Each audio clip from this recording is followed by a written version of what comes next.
Yo,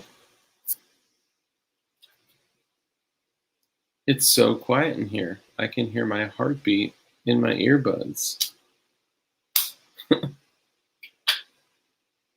I just want to sing that song, Listen to Your Heart.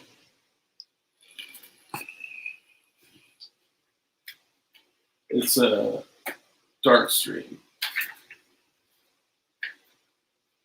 Give it a few minutes for some folks to get up and chill. How's it going, man, against the masses?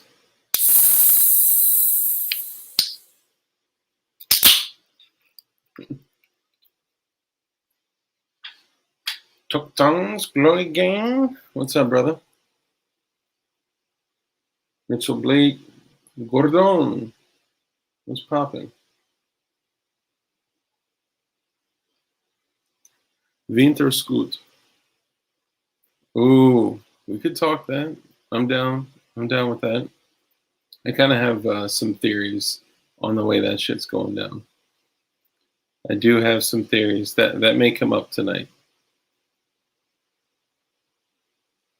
Yeah, you're good, man. You're good. Fash. Anti-fash.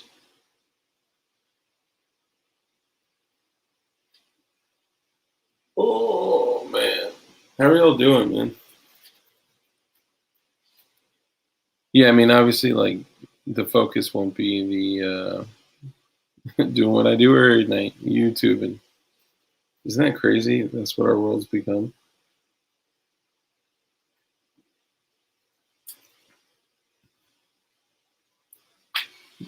What up, Fam Bam?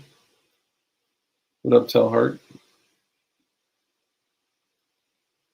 Yeah, so here's what I believe, because they've had some there's a couple different things. If you look at mainstream media and the way that they're flipping this, they are showcasing every negative thing that they can to make it look like he's guilty, he's bad, his knee killed him. Look at, like every single thing. And regardless of what your belief is on this, like I'm not talking about what your personal belief is, I'm just saying what it looks like, right? The mainstream media is making it look like he's bad, he's wrong, there's all this evidence against him, all these people have testified saying that it was him, his knee, his body weight, and all this shit. And at the same time, it is not incumbent upon the defense to prove that he didn't do it. It is incumbent upon the state to prove that he did it beyond a reasonable doubt. Very different, okay? So since the mainstream media is pumping all this shit, people are going to get what in their heads? Oh, he's guilty. He's going down. He's going down. Justice, justice. No justice, no peace, right? That's what they say. And then they're not going to be able to substantiate murder 3, murder 2, whatever. I think it was knocked down from murder 3 to murder 2. And they're never going to be able to prove intention, only negligence, which would be manslaughter at best. He is likely going to walk. And then what do y'all think will happen? What do you think? What's up, Blue Sticks? Because they don't want more cities burned up. I think the exact opposite. Or is that facetious?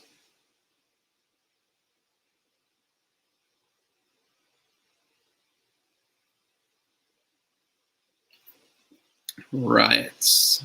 Yep. Man, bro. Thank you. According to Winterscoot, I am on it. Time to burn. I'm not going to say that out loud. Yeah, they'll burn it down. Yeah, lots of stuff. Lots of Wendy's, lots of Targets, lots of, mom and pop shops. What's up, David Cup? Lots of corner stores. And here's the biggest thing, right? Like, regardless of what your position is, again, like, even looking at last year when all these riots started, their beef was that 9 unarmed people were killed by police. So they start this huge free TVs for all. They start this huge national destabilization like process, and it tears down the country during one of the most difficult times, during one of the most difficult years we've experienced. And through this, because they're doing this because 9 people, 9 minorities were murdered. Through these riots, 34 minorities were murdered. Help me understand what progress you've made. What's up, Apache Wolf? They want the cities burned up. Yep. Vacated. Yep. Bought up by the elite. Yep. For pennies. Yep. And repopulated with a new imported poverty class they can control and exploit. Joe Morris, man, you should take my hat. Come on and run the show, brother. You you got it. Just like Yuri E. Absolutely. Tara, what's poppin'? I got to see your knife the other day on the other day on IG, or maybe Matt and I were talking offline. I got to see it. It was dope. Yeah, bro. I mean, clearly, like, this is literally going to be round 2. Trust me on that. Trust me on that. Jeez Louise. This is going to be round 2, and I almost want to go to the whiteboard. Okay, you take the you take the situation with the executive orders. You take the situation with the new dirtbag that's heading up the AFT. This is going to be, and of course, not to mention the situation that we're already in with the karate cold, right? Like, we're literally going to be getting hit from all angles, and this is going to be a pure destabilization program, number 2. Yeah, it's crazy. You add all those things together, it's going to be 2020 all over again. Should be crazy. Should be crazy, bro. Yeah. In other news, I invited Big 2021. That's funny. Staying busy.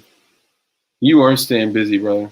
It's isn't it? Aren't these the best? Like, look, I love when we have like all of our people on here and we have guests and whatnot. But sometimes the best conversations are like these conversations like this.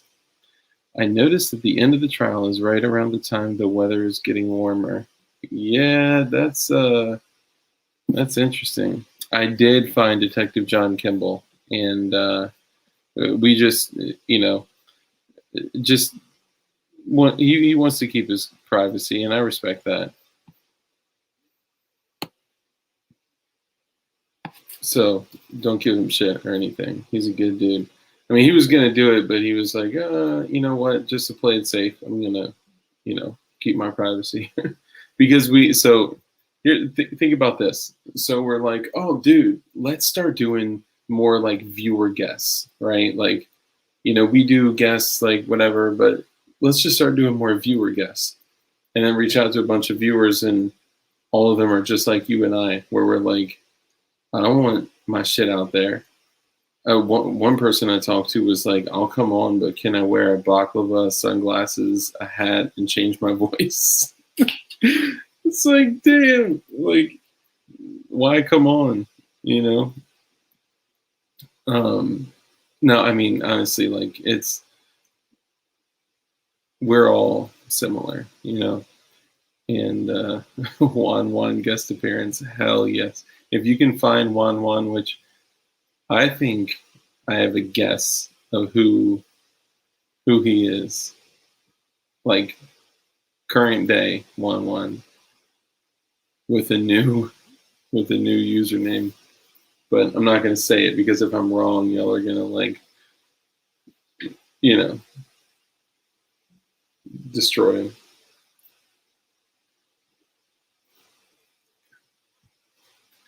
Oh, come on. I'll tell you what, if you email me, then I'll tell I don't want to say it out loud because then it's going to be in a live stream for the rest of time.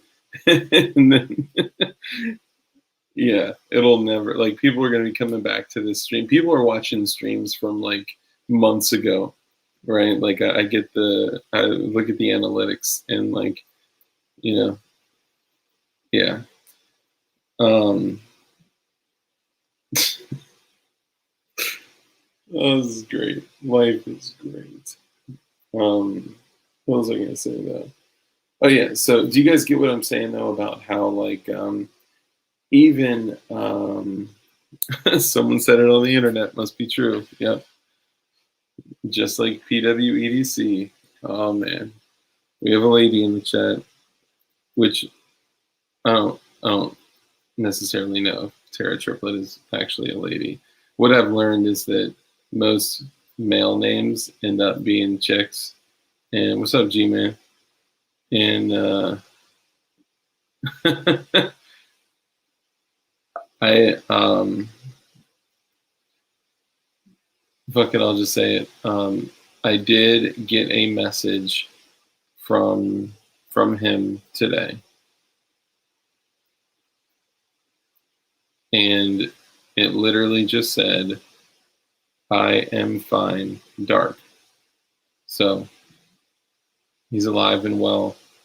He's doing okay, and you know, I'm not trying to like put any personal information out or anything, but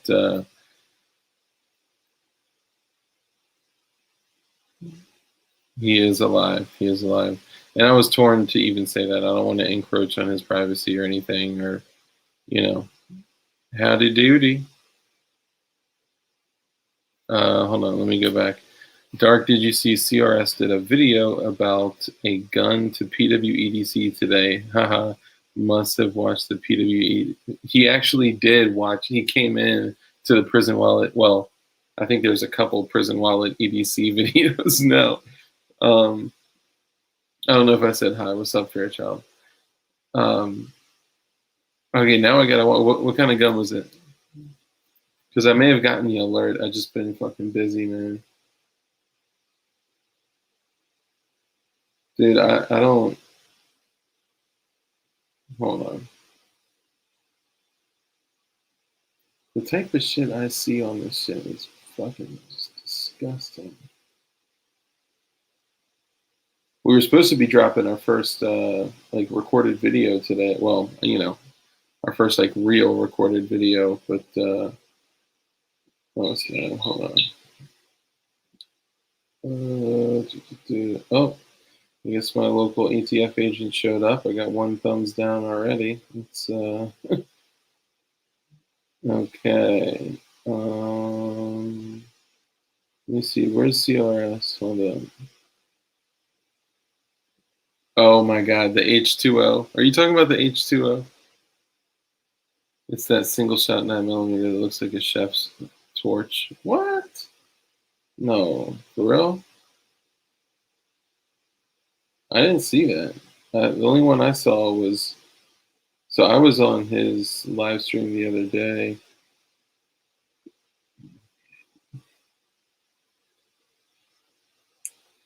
Yeah, bro, I didn't even see it.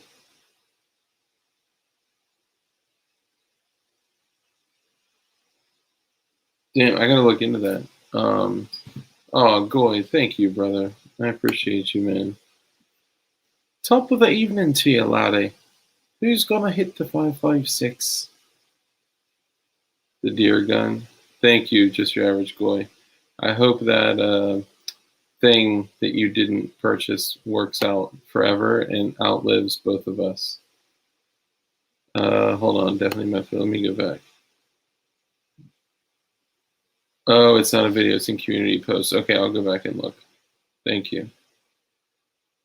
Y'all do anything cool today? Just fight with my 4-year-old, basically. Pumped up from setting a few swarm traps and doing a little shooting. Hell yeah, brother. Chef's torch or meth torch. The deer gun, Ashley. Just kidding. Yeah, the H2O is that booty hole gun. You just got to remove the stock before you go up there, and the charging handle. Yeet. What's up, Sport Brand?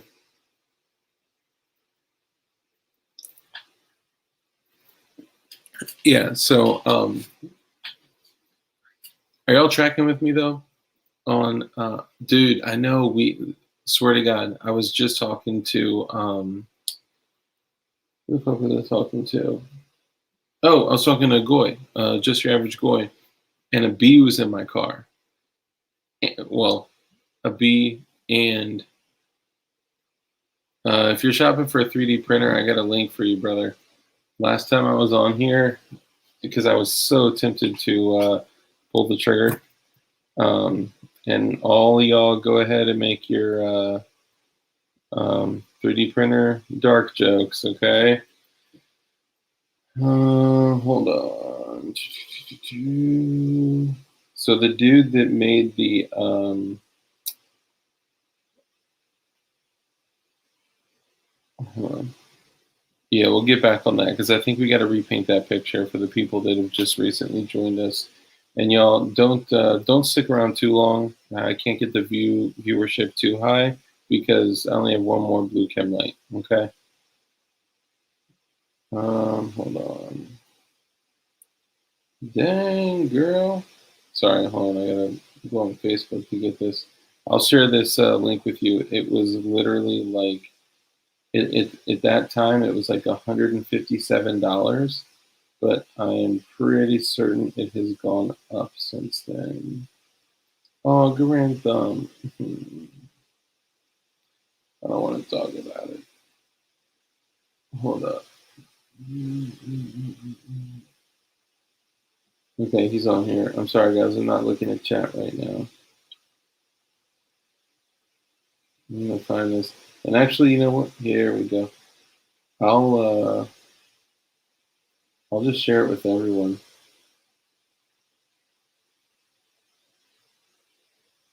This dude literally has, well, I don't want to say that. It's an identifying marker. Never mind. Okay, so it's not that bad. It's up to 185, but it's not bad at all. I'll tell you what, if y'all email me, then I will send it to you because this is way too big to. Bro, what the hell? Okay, well, I found it. So email me at thedarkestmavis@gmail.com, and yeah, I'll send it to you. It's 185. So, you know, better than, I mean, at the time, 157 was like crazy cheap. I will only get a 3D printer if the capacity band goes through.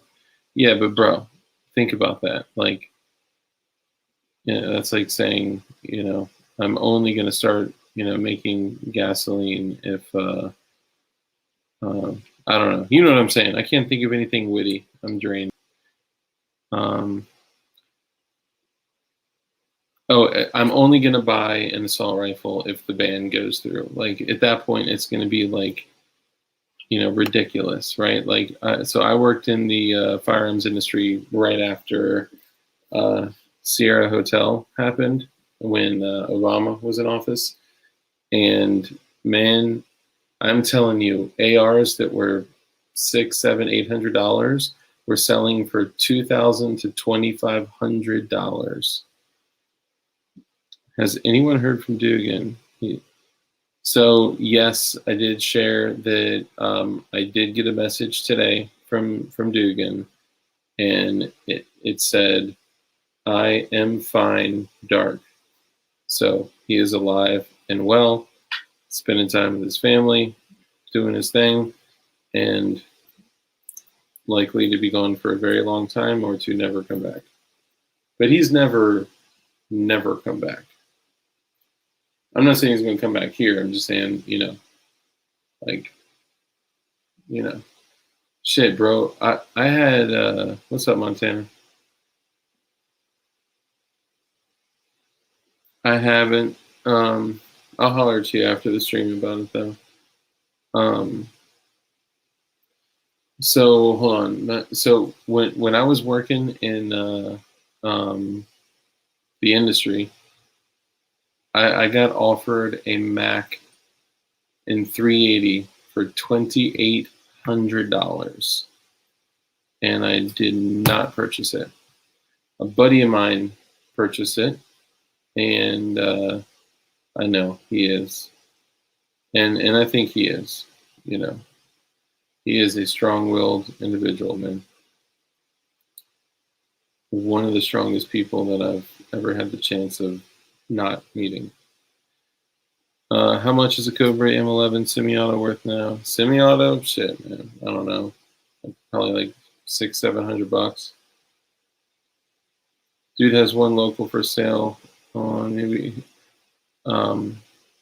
Yeah, just pray for him when you miss him. Absolutely.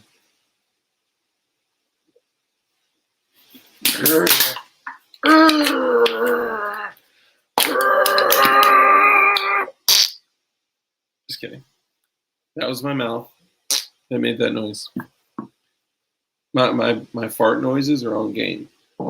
Okay, so moving along. Yes. Okay, so those Lage uppers that you can. So if you are in the market for a pre-86 transferable machine gun and do not wish to pay $20,000 to $30,000 for a nice machine gun, get a Mac 10, Mac 11, whatever you want to get. The Lage uppers are super sick. They make a lot of great, like PDW style 9mm uppers, but they also make, they make a 5.56 conversion kit. But I'm pretty sure, so the ATF changed some things where you used to be able to register an NFA item as multi-caliber, but you can't do that anymore. If you guys remember those old Uzis, that it used to say, it would be stamped on it, 45 ACP, 9mm, 22 LR, 38, like all, not 380, but you know what I'm saying, all these different colors. Roided out. Dude, I'm not gonna lie. So at that time though, remember back to Sierra Hotel, boxes of 380 were going for $50, right? So there was no true benefit to having a 380 Mac. Now I would absolutely take a 380 Mac. It had a can on it too. I would have gotten the actual, like the factory can, and like it was legit. There's this dude Ruben from Florida.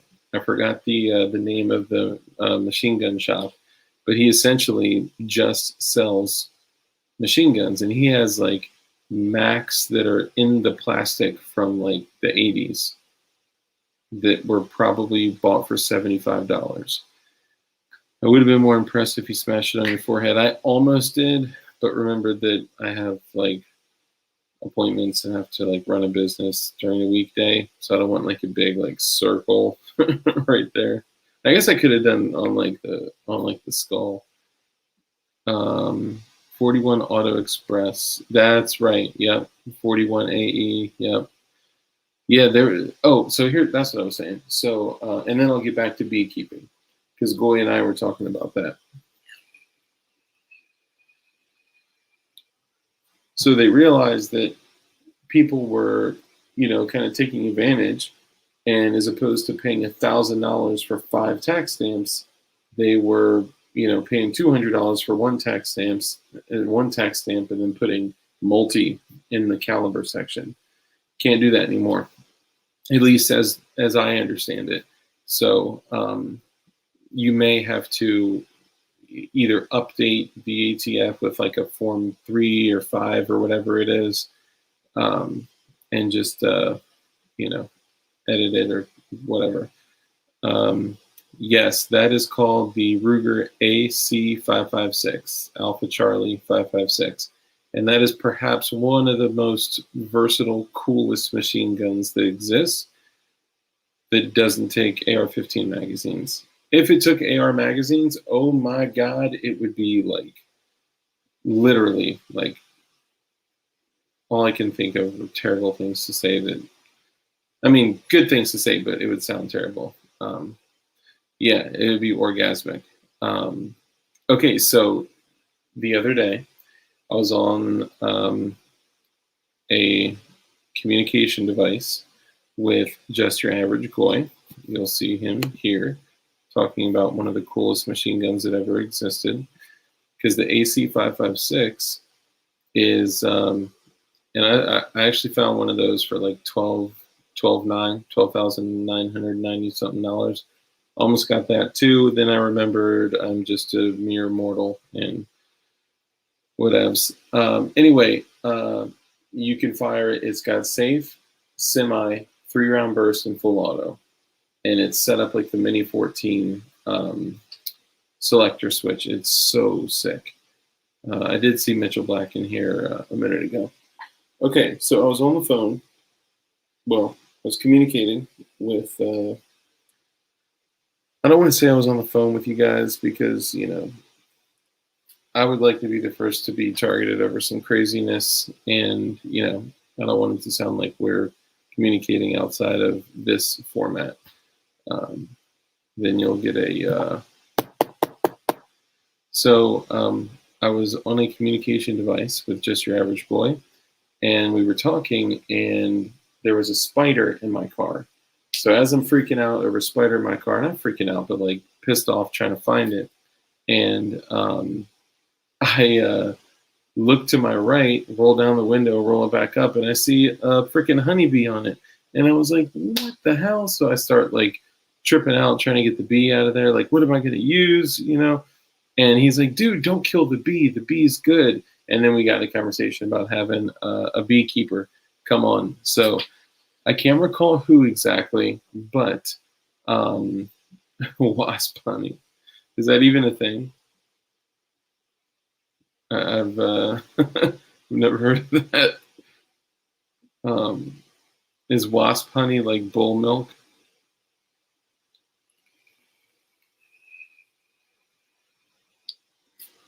By the way, Goy, the AC556 has a 12.5-inch barrel, and it's got no buffer system in it, so it's a shorty when that thing is folded up.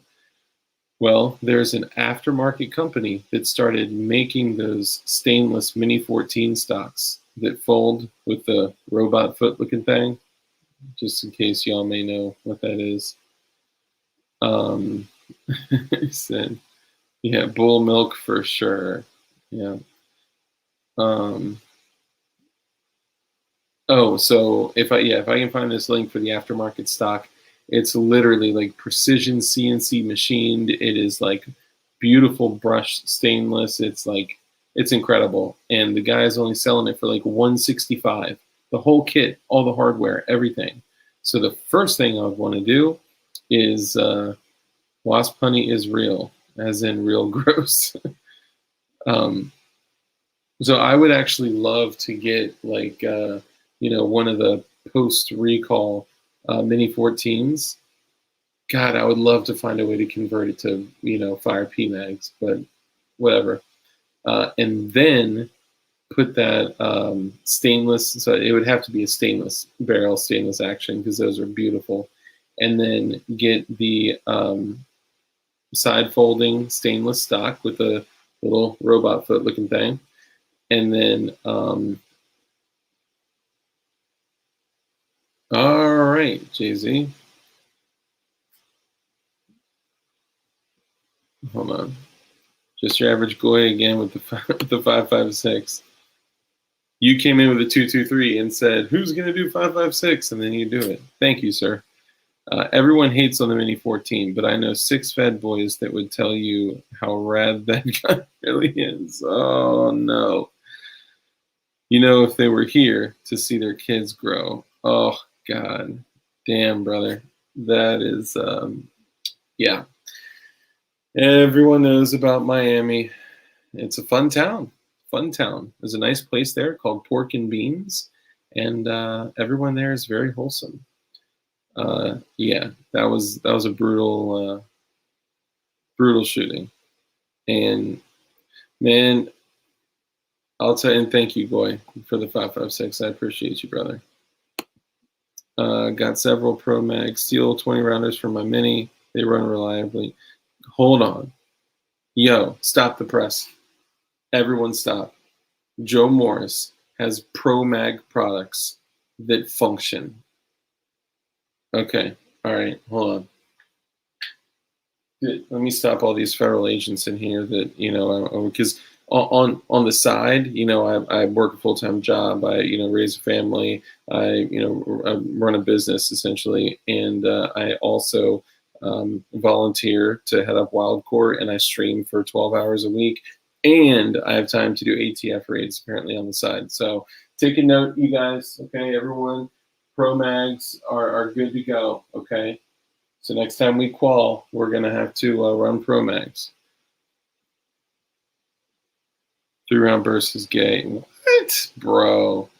If you say 3-round burst is gay, you haven't fired 3-round burst.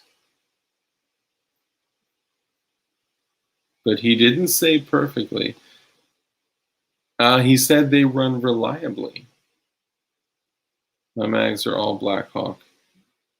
Okay, and Stoner. Hold on, Blackhawk makes mags? Seriously, and their 10-round Saiga mags work great in my China saying no let. I believe you, brother. I mean, I think if you look at the type of firearms that they tend to make magazines for, it's likely that the firearm isn't that reliable either, you know. So I've gotten every single Pro Mag product that I've ever gotten. After I purchased one, the only Pro Mag products I ever got were in trades, which were essentially free. It was made for idiots / grunts with no trigger control to not use up all their ammo. What Pro Mags were? Oh, drums or Duramags? Yeah, I would say, I mean, it's like Taurus, right? You could just swap the spring and follower. Yeah, so, okay, so that's another good point. Okay, like, I got these, I got this mag from Pacone, right? This is an old school, like, what is it, OK Industries? Yeah, I think it's an OK Industries old school mag, and these old ones, he actually signed it. Shout out to Pacone.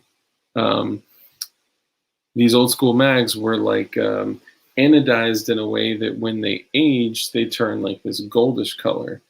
And honestly, these black anti-tilt followers, yeah, anti-tilt followers suck. So just change the guts out to, you know, put like the Magpul guts, or, you know, you can find new mag guts all over the place.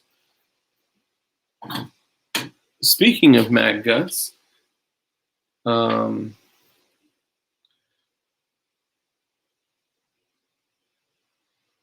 my God, that's great. Hold on, let me go back to burst. You only go HK for AR mags? Why? Hold on. 3-round burst isn't gay. It's the perfect number. 2 is too little. 4 is too much. Perfect suppressing fire. And you can also dump a mag if you need to. You can put 6 rounds center mass like that. But I will say I've fired an MP5 with a 2-round burst, and that was, you know, So my Scorpion it has a binary trigger, and that's similar. So I got no problem with that, and I can dump that mag like crazy. If you have trigger control, you will hate 3-round burst. Yeah, I mean, I never had any issues with it. I mean, like the only time I had fired 3-round bursts is like, I guess it has been some time. My skills have developed since then, but I always had fun with it. And it's fast, bro. Yeah, anti-tilt is usually a joke. If they have to say that it's anti-tilt, I'm gonna guess. Like, if you show up to a blind date and the chick is wearing a shirt that says "I don't have herpes," nah, chances are. Okay, best mags. Hold on, I'm catching up. Yeah, I like the binary thing, dude. Binaries all the way, bro. The Elanders are super tough. Standing mags, heavy but tough. Anti-firing is fun. Yeah, bro. Tell me about it, man. I've gone dry, man. I've gone like celibate with hashtag believe all women. Um, you can outrun a full auto with a little practice. You can outrun a full auto with a little practice. Back of the shirt would say anymore. Herpes is something that lives with you forever. And it'll say like in small text, I just don't currently have an outbreak. I'd probably just run semi-auto and emergency anyway. Full auto seems like something a team with resupply available can utilize. Yeah, I mean, there's a lot of different elements to it, right? Like, I think personally, full auto, burst, even binary, like that. That's going to be most effective with like your lone wolf situation where an individual, I was going to say you, an individual would possibly have to fulfill different roles in different, you're fulfilling all fire quadrants, right? So you may have to, in one moment, be very precise with slow semi-auto fire, and in one moment, be dumping a mag to keep heads down, and in one moment, like, so I think that it does serve some purposes, but you know, unless you get pinned down, yeah. I mean, it depends. Or if like, I mean, honestly, I don't know how to say this. If there was someone with armor and you wanted to just kind of knock them off their game for a second to get close enough to, go outside of the little 10 by 12 area, wouldn't be bad to put, 16 rounds on their plate real quick. I think the binary goes for 6. So I got the Echo 2 that I have in the, Fostech Echo all the way. Bro. So I will say the binary Scorpion has literally never had a malfunction, ever. You cannot outrun it. I mean, I'm sure like I could if I was being stupid with it, but it is something that, I have thousands of rounds through both setups, and I feel comfortable grabbing those. Okay, so Gerchop, I actually did miss you, and I was thinking about you, and I was wondering where you were and who may have killed you.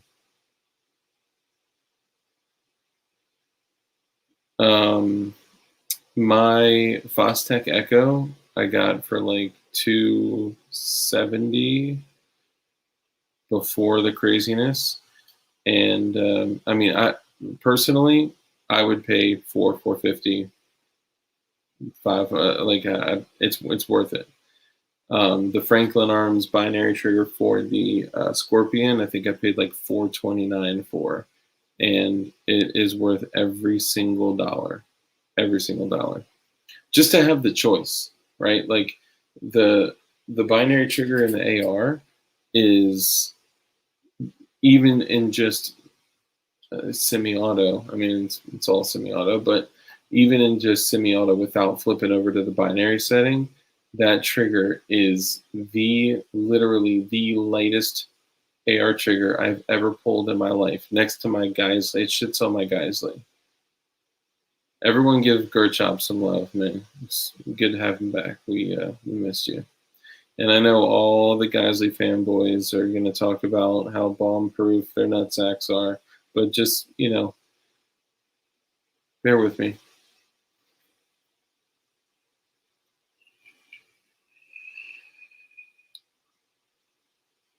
Shit. I gotta charge my robot deck. Got mine at 200 and I complain. Damn. Which one did you get for 200? And good for you, by the way, for getting it for 200.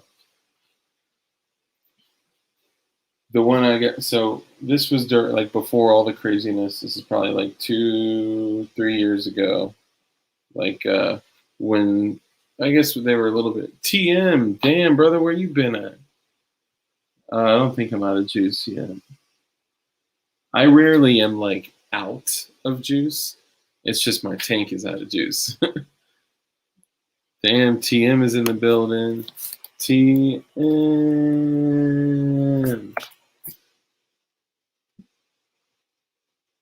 Hold up.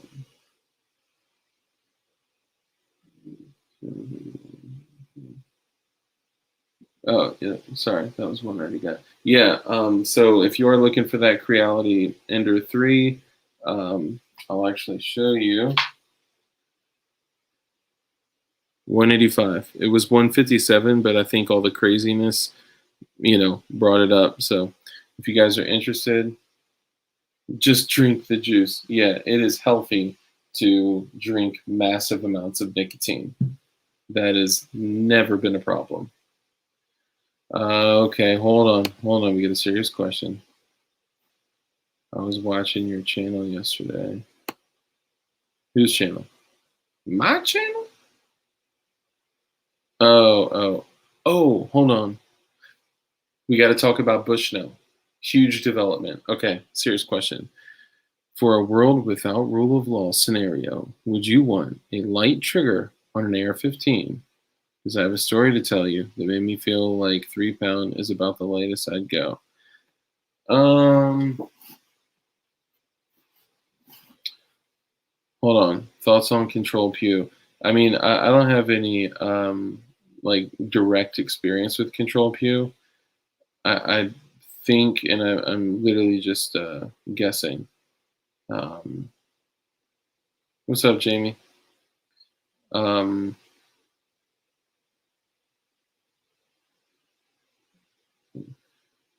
Yeah, I don't know. I would rock an AK. Hold on, I'm getting distracted. Sorry. This is what happens with chat, So Control Pew, I believe, is a mix of guys that may, and I could be totally wrong with this. So for all you guys that are, more, up to date on this, or I have actual information, let me know. But I think the discords and the key bases and all this shit for deterrence dispensed and like all the defense distributed or whatever, yeah, hit the like button. I think it's like a collection of people from there, and they got a lot, from what I hear, they have a lot of good resources for files. So unless it's been like seized by someone recently, I think you should be good. Oh, Control Pew is one guy. I thought it was a community. Oh, maybe I'm thinking of something else. So someone shared a Discord with me that was supposedly an updated, like when their Discords got nuked and all that shit. I may have just confused it, so I'm not sure. Yeah, no. So personally, I have no issue with a 3 pound trigger. Yeah, just remind me to bring up Bushnell in a second. I have no problem with a 3 pound trigger, right? It's all about trigger control. Hold on. Speaking of trigger control, I shot my front windshield out with a taser. Okay, whoa, hold on. I shot my front windshield out with a taser after surviving an attempted robbery. Made me realize the light trigger could be dangerous. How in the flock did the taser remove your windshield? Damn. Dude, honestly, I would like to have you on and come talk about that shit.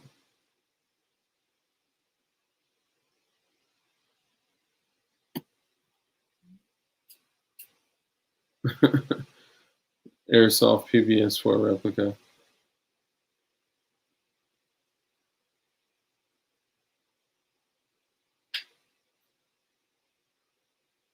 John, that's great.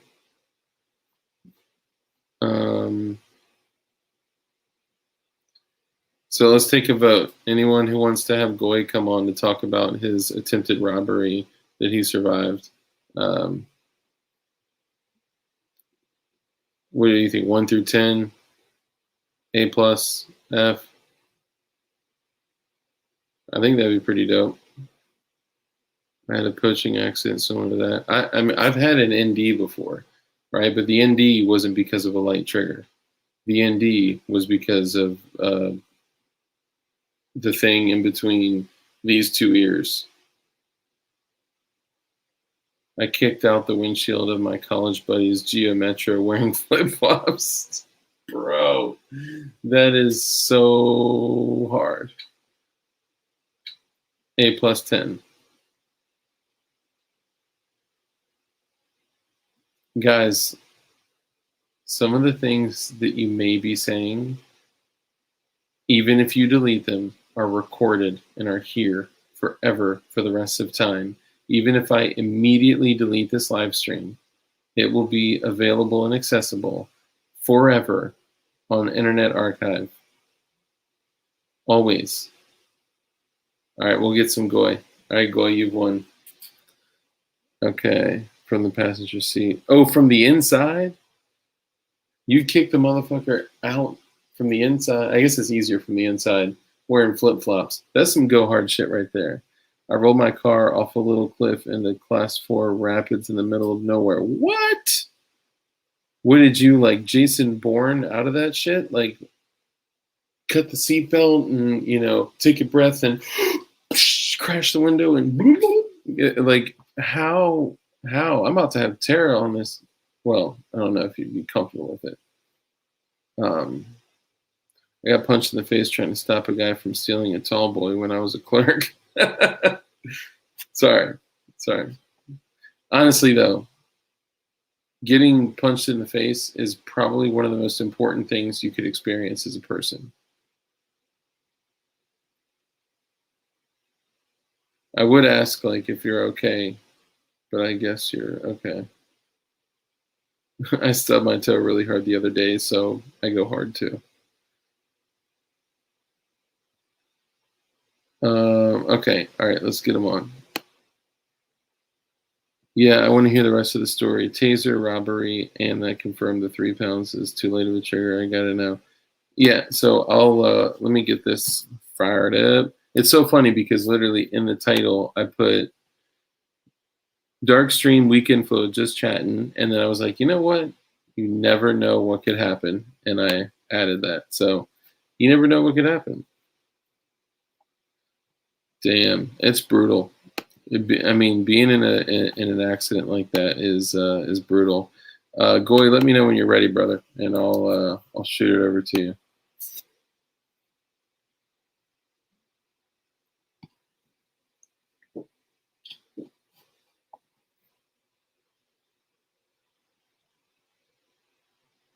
Yeah, do you guys keep like vehicle kits like that?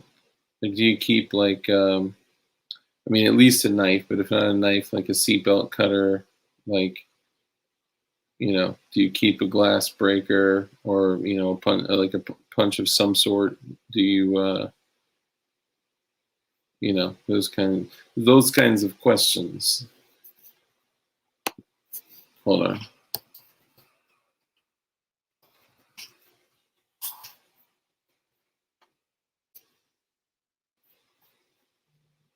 There ain't no such thing as a free lunch.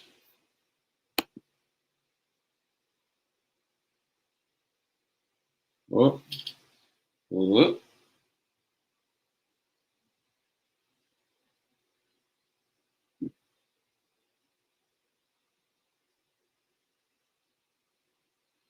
All right, I just sent it to you. All right, let me go back here. Keep a 40 in the car. It breaks glass too. Yep.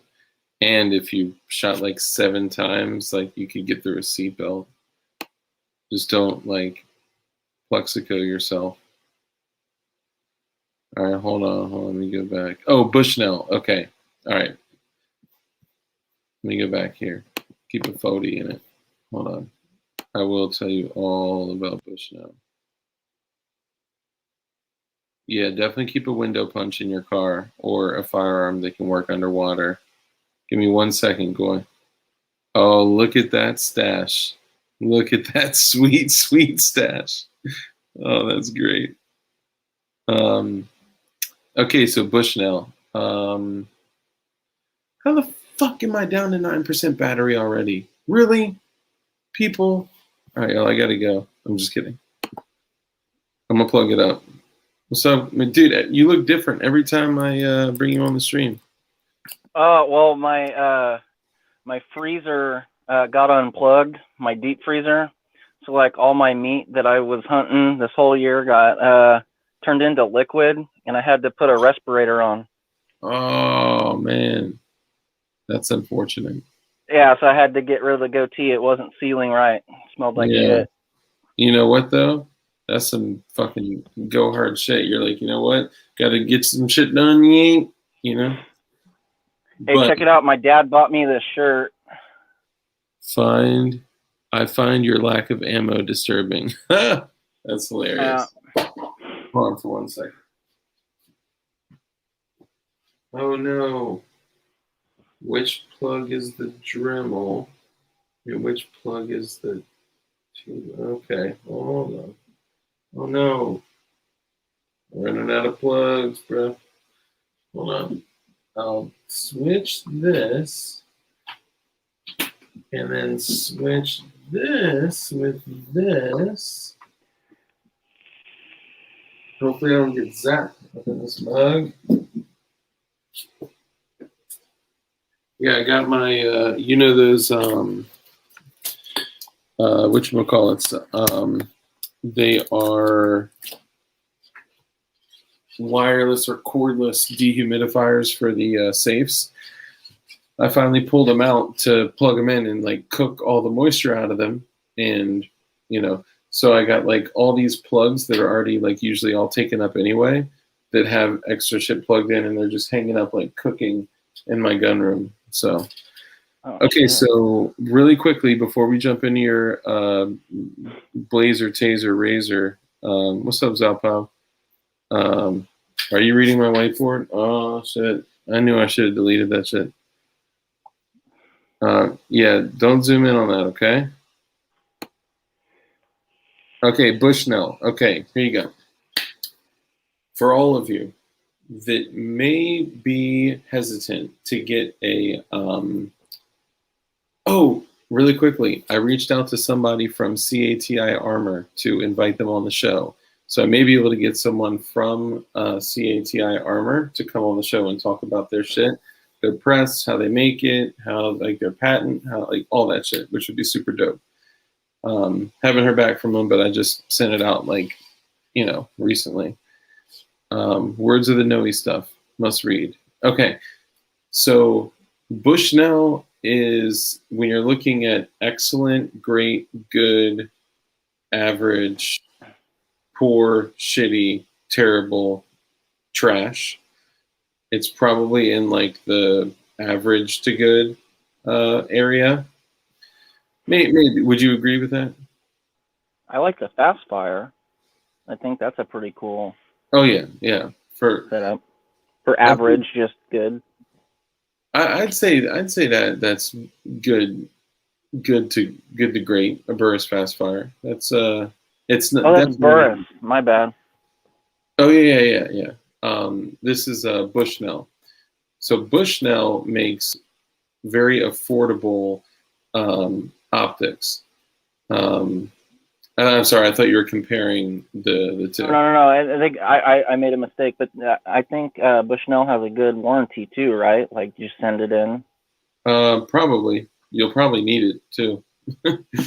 But I mean, it's like right now I'm watching an auction for a Bushnell. What is it? A TRS 25 or TRS 25 is like $46 or something.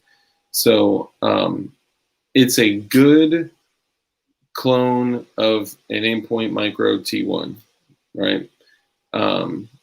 So the reason I'm bringing Bushnell up is because they have recently come out. If you've been one of those people like me that have been hesitant to get into the like micro red dot for your pistol, for like I have an ultralight AR, it's like 3.9 pounds that I built, that I've really been considering,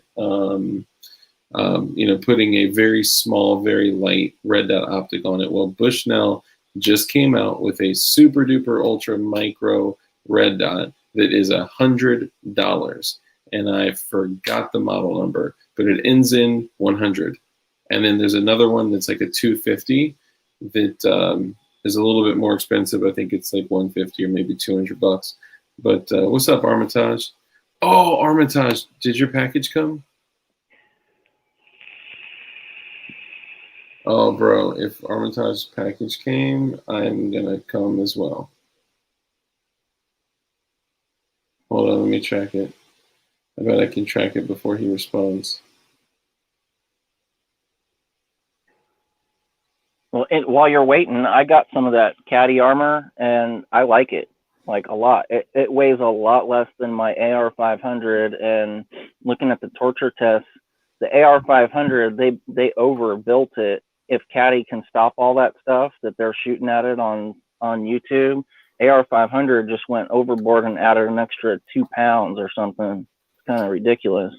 Yeah, it's good stuff. I mean, so it's about 7 pounds per plate. I just tracked it. It's coming Monday, so be on the lookout Monday. The RXS 100, thank you, and the RXS 250. It is $100.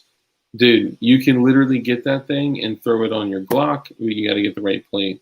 Throw it on your, whatever the fuck. Throw it on something. And I'm also a big advocate for primary arms. I have primary arms on a bunch of my shit, and I also have. I would also say I'm an advocate for Sightmark. Sightmark is definitely a great lower tier company. But what I was saying about these plates is because of the curvature, the CATI plates are, first off, they're cheaper. They're like right now like $85 or $100, and they're quad curved, so they fit you so much better. So even wearing other 7-pound plates, they feel like they are less weight because of the way they fit your body, and in a slick carrier, man, it's awesome. I love it. So I'm glad you like yours too. I like the price because I wanted something I could throw in my car and not cry if someone breaks into it, because I live in an area, obviously I'm going to get to that, but I live in an area where like 10 miles down the street, shit pops off. Oh, Vallejo. What's your thoughts on the KPOS Gen 2 for the FN57, since it's actually a single action, even though it looks like a striker? I didn't know they made a KPOS for the 5.7. That is an interesting setup. But didn't they rule that as an SBR? Because the only reason I'm saying that is because they had said, okay, you're putting like a pistol, it already exists as a pistol, into a chassis that has a unit that you can use like a stock. So they argued that is like turning it into not a pistol. Well, all that might be legal pretty soon here with what Biden is saying. It might not matter. I would disagree. I would say all of it will be legal with what Biden is doing. Potentially. There's ways around stuff always. Oh, Bacon. Done modding the Chris Von Erich show. What I miss? Thank you, brother. Appreciate the 223. And we're talking lots of shit, man. We're talking about optics. At first, it was just kind of the weekend flow conversation, but Goy is about to share a pretty dope story on how he murdered 7. I'm just kidding. Goy, you mentioned a comment, and the comment said that light triggers were of importance to you, or at least an important topic for you, and that you shot your windshield with a taser while you were busy surviving a robbery. And so tell us what happened. Okay, so last Christmas, my mom was like, "Hey, I really want Nations," and Nations is a hamburger place where I live. I don't know if you guys have them, but they got giant burgers or something like that. So anyway, the only place that was open, and it's midnight, right? The only place that's open is in Vallejo, like 10 miles away. It's like in the ghetto. Vallejo. I'm like, okay. Yeah, I'm like, okay, well, I'll just bring, my spice juice, because I live in California. I can't, like, carry a gun. It's like, if I do carry a gun, it's like for a high degree of conflict is likely in the future, because I think there's a greater chance I'm going to go to jail by carrying a gun and not come home to my family than it's going to protect me.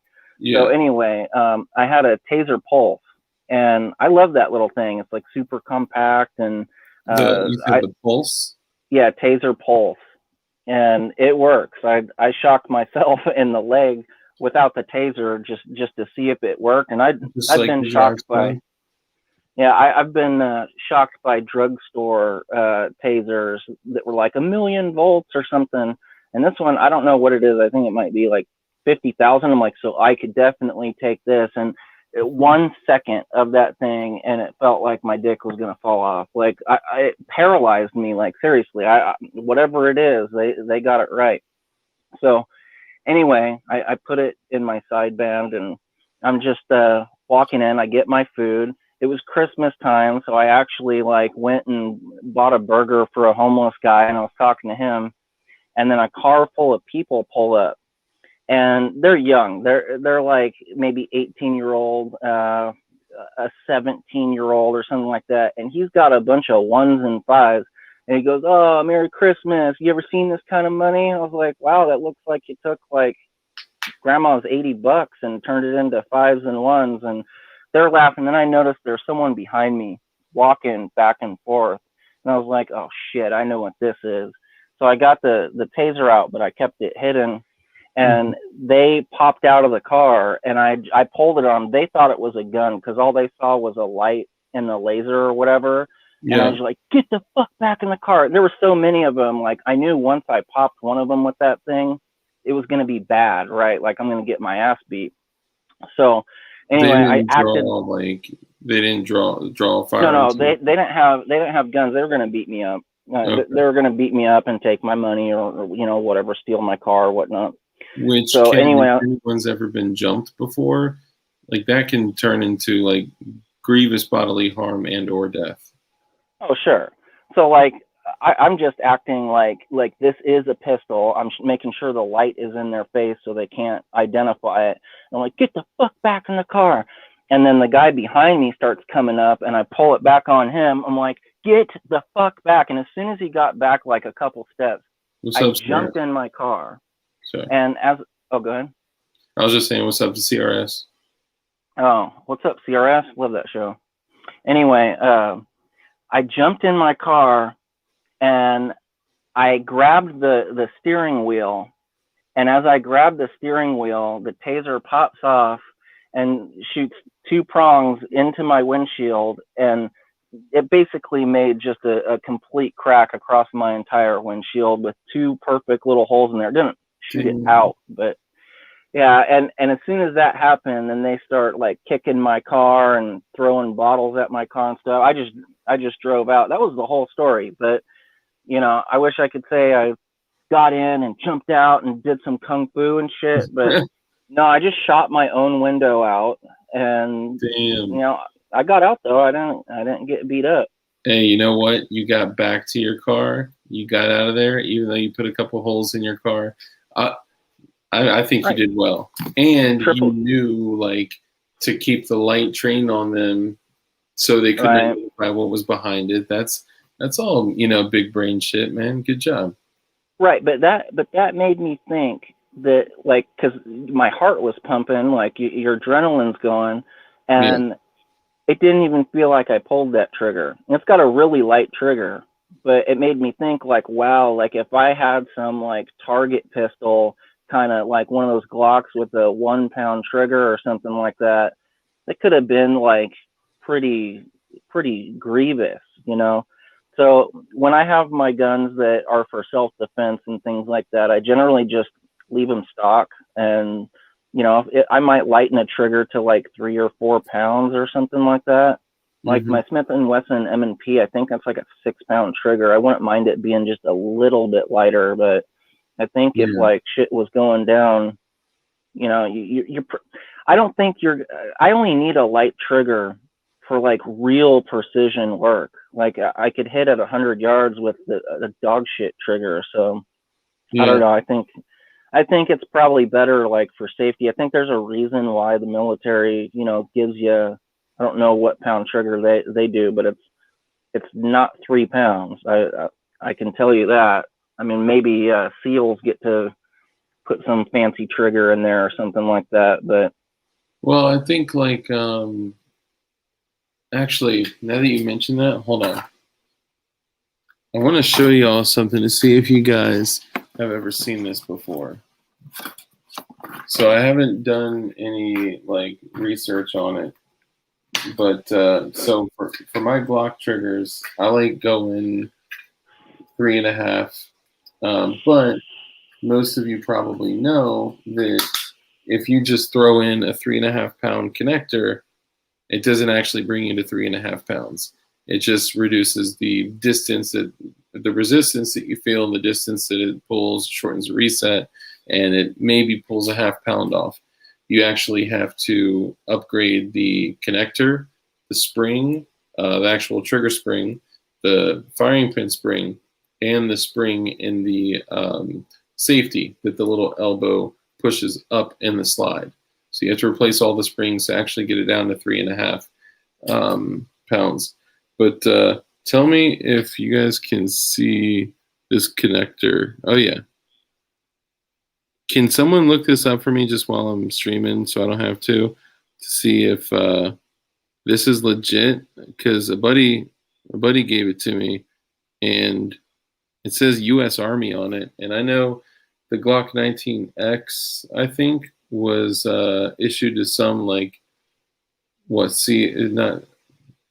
some kind of team guys, like so someone look into that for me. See if you guys know of like U.S. Army stamped parts. Anyway, so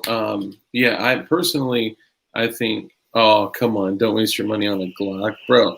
Glock is king when it comes to self-defense firearms. Like,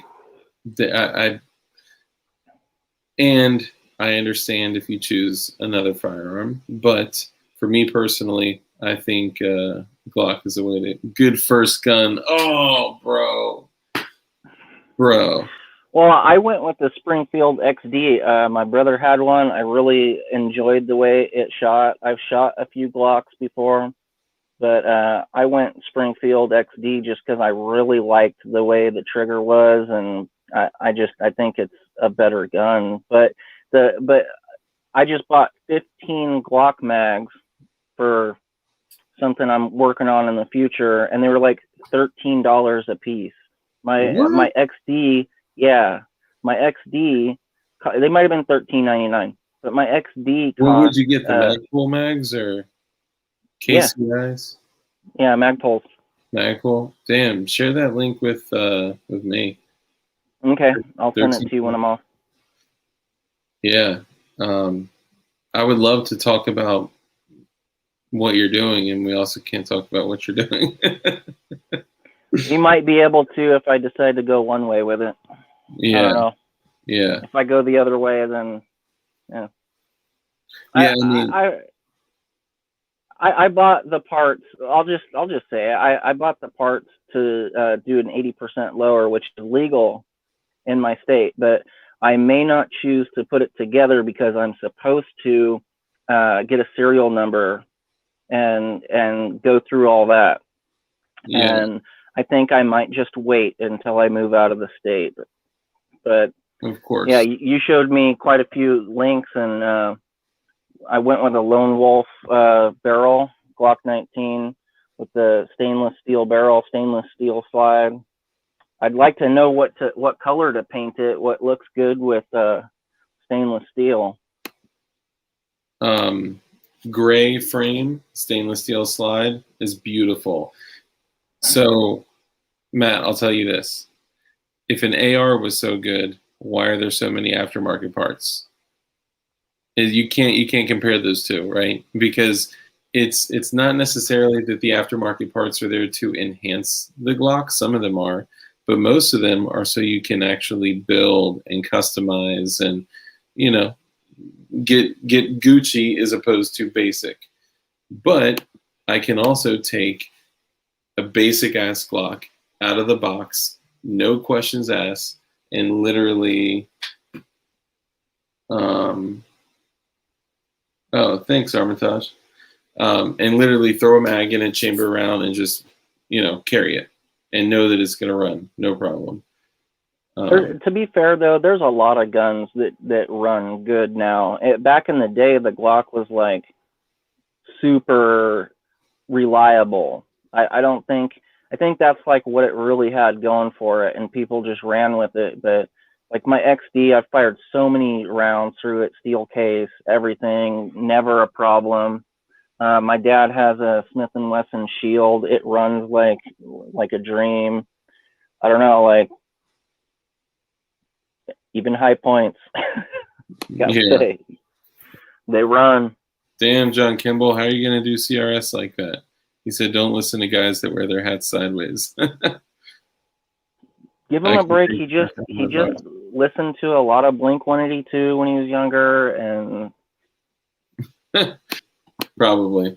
All right. Well, look. Firearms are freedom, right?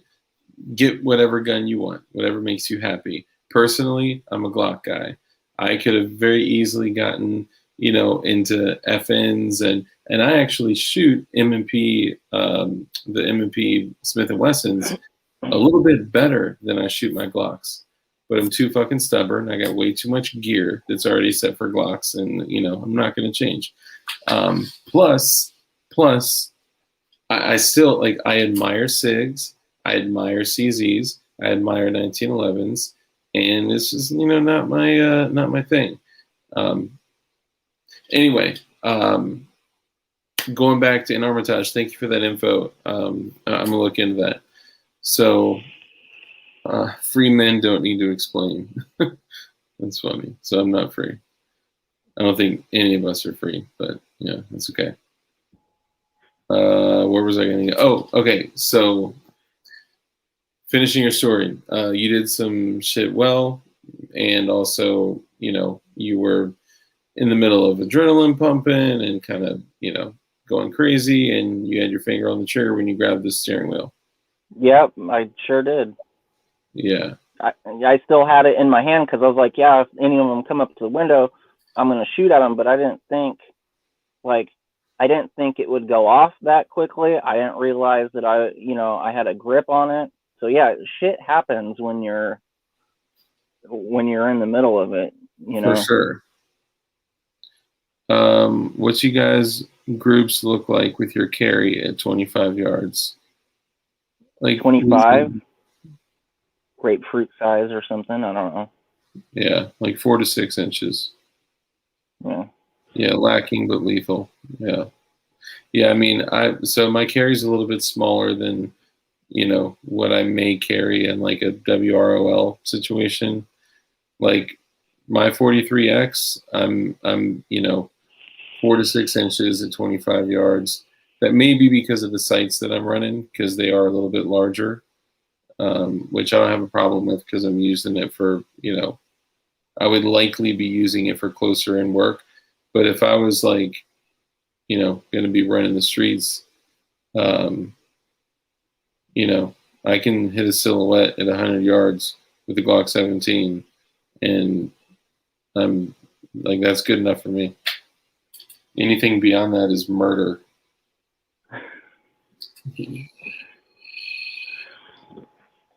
Sorry. I think a lot of people have views on like what they're gonna do in WROL, and it's not like legitimate. Like a lot of people are like, oh no, like I'll be sniping people before that they even come up the road, and they're talking about their sniper rifles and their precision rifles. I love precision rifles. In fact, we were talking. I'm not a big fan of tactical weapons. I have them because they're tools or whatever, but I like cowboy guns and stuff like that. But I think a lot of people have this idea that they're going to be like the Navy SEAL sniper, or again, like I like cans and everything, and I would run one just to suppress the flash of something or whatever. But like generally, it's a really fucking bad day if you need to use some of the shit that we got and we collect. A lot of it is just what if, like what if we need it, like with the armor or whatever. I'm never going to be hiking with plate armor. I'm just not. I've got more shit to carry. I'll be doing soft armor, and carrying a backpack or something, probably just a pistol. I don't really know. If I have to have the AR-15, it's a bad day, like a really bad day. Yeah. And I mean, like, I consider doing the stream tonight, literally painting the picture of SHTF and WROL. And I was just like, that's going to get really dark, and I'm not in the mood right now because, like, several reasons. But in reality, I think the most likely like set of items that you're going to be carrying is you're not going to be out with your, at least in the beginning, you're likely not going to be out with your, plate carrier, like open carry, plate carrier, open carry, your AR slung on with your thigh rig on and your war belt on, and your boots and knee pads and elbow pads and shit. Like, you're likely not going to be rolling around in full kit, and if you are, you're probably gonna get domed. Damn Dark, you would have brought out the crazy talk. I know, and I have like a really, really clear picture in my head of what it looks like, and it may not even be anything like that. Yeah, I think those rigs are good for like barricades. Like if you're working with your neighbors and it's like you're trying to keep your neighborhood safe. Like, yeah, some armor with people like that's just chilling in a stationary position pretty much, or like protecting like your home or something like that. But generally, I think soft armor has got to be the way to go for if you have to do any kind of walking at all. Because I don't know, I'm not in the best of shape, and I can't carry that and my gun and a backpack and take care of my daughter. It's just not feasible. If I had to take a gun, it's gonna be a real light, or a rifle. I mean, be my AR-15 and a pistol. Most of the time, probably be a pistol and like a backpack full of Capri Suns and Well, that's actually what I was gonna say. Is like, honestly, so I would throw on the concealable level 3 rifle plates, and I'd wear them, underneath, so it'd be totally concealable. They conceal very well. Unless you bend over, you can see the top of the back plate a little bit. If you want to trade me for that multicam carrier, let me know. I'll trade you for the black. But and probably a Glock 17 or a Glock 19 inside the waistband with a few extra mags, like anywhere I can fit them. And it's most likely that we're going to be feigning compliance in a situation where we are looking like and pretending like we are complying to the shit that's going on around us. And it's going to be one quick, retinal scan and blood draw to get into Walmart and get a cart full of food. It's likely that you won't have running water. It's likely that you won't have access to food, or your Amazon Prime account is going to be canceled, and you're not going to order your groceries. Like, you're going to have to roll around not sticking out like a sore thumb. So if you don't have concealable rifle armor or concealable armor, if you don't have concealable handguns that you don't feel bad to throw in the fucking trash if you have to, it's something you may want to consider. Well, I don't think that we're going to be fighting the government, at least at first. And if we are, it's whatever, do whatever. But I think you're right. I think they are going to defeat us by turning off the water, by making us fight each other. They don't have to defeat us. We're already defeated. It's like, as soon as they turn that switch off, we're going to eat each other alive. Like, it's not going to be, they don't have to do the work. They'll just flip the switch and we'll do it to ourselves. At this point, like, I cannot see, the level of survival skills that your average 25-year-old person or 80-year-old person now, like, it's non-existent. It's been so many years of, well, you need milk, go to the store. Like, who even knows where a cow is, that they could milk right now? If they decided that they were gonna go, steal a farmer's cow for a second, it doesn't make any sense. These ideas that people have is like they are fully dependent upon the system. And I think the plan is to turn that system off. That's the way I see it. And I was at a birthday party today, and a 45-year-old lady was sitting there talking to another lady who's maybe 40 or relatively young. And they're talking about oh, I saw on the news this and that and the other thing. Do you think we're going to be fighting China? And the other lady straight up said, no, I think we're going to be fighting ourselves. What I've seen, and she just came to the conclusion. She's not red pilled. She just seen everything that's going on. She goes, I think we got socialism coming in the future, and I think we're going to eat each other alive. Totally agree. Unreal. I totally agree. They don't want your freedom. They just want your rights. That's the goal. What are the difference between the two? None. There's no difference between the two. The reality is that we could guess all day about what shit would look like, but from what I've seen so far, it is not going to be an open, all-out war.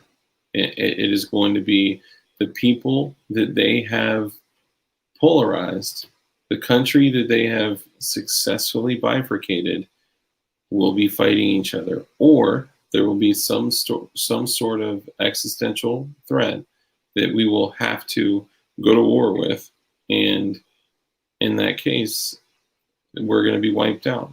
The goal is to wipe out as many military-aged males that are armed, ages 16 to 40, that are armed, that would likely rebel. So here's my thing. I think there's probably both of those things in our future. But the first thing I really think is that we're going to destroy ourselves after, for some reason, the system shuts down, and they'll say, oh, it's not our fault, China did it, or someone else did it. Anyway, the system will go down. We'll eat each other, and then here comes Captain Government to come save the day, and they'll say, we can help you. But because of the unprecedented danger and how everyone's turning each other apart, we're going to have these UAVs flying over for your protection. And we're going to have these stupid robot dogs that are going to take your picture for your protection. And we'll have like this level of authority that we beg for, that the American people will beg for any semblance of normality, and they will accept whatever system they have planned for the next 100 years. And I don't want to live in that world. I don't. Let me show you guys something. I just saw it the other day, actually yesterday maybe,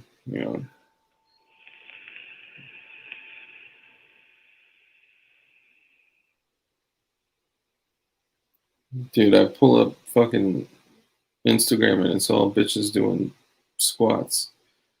By the way, are they Israelis?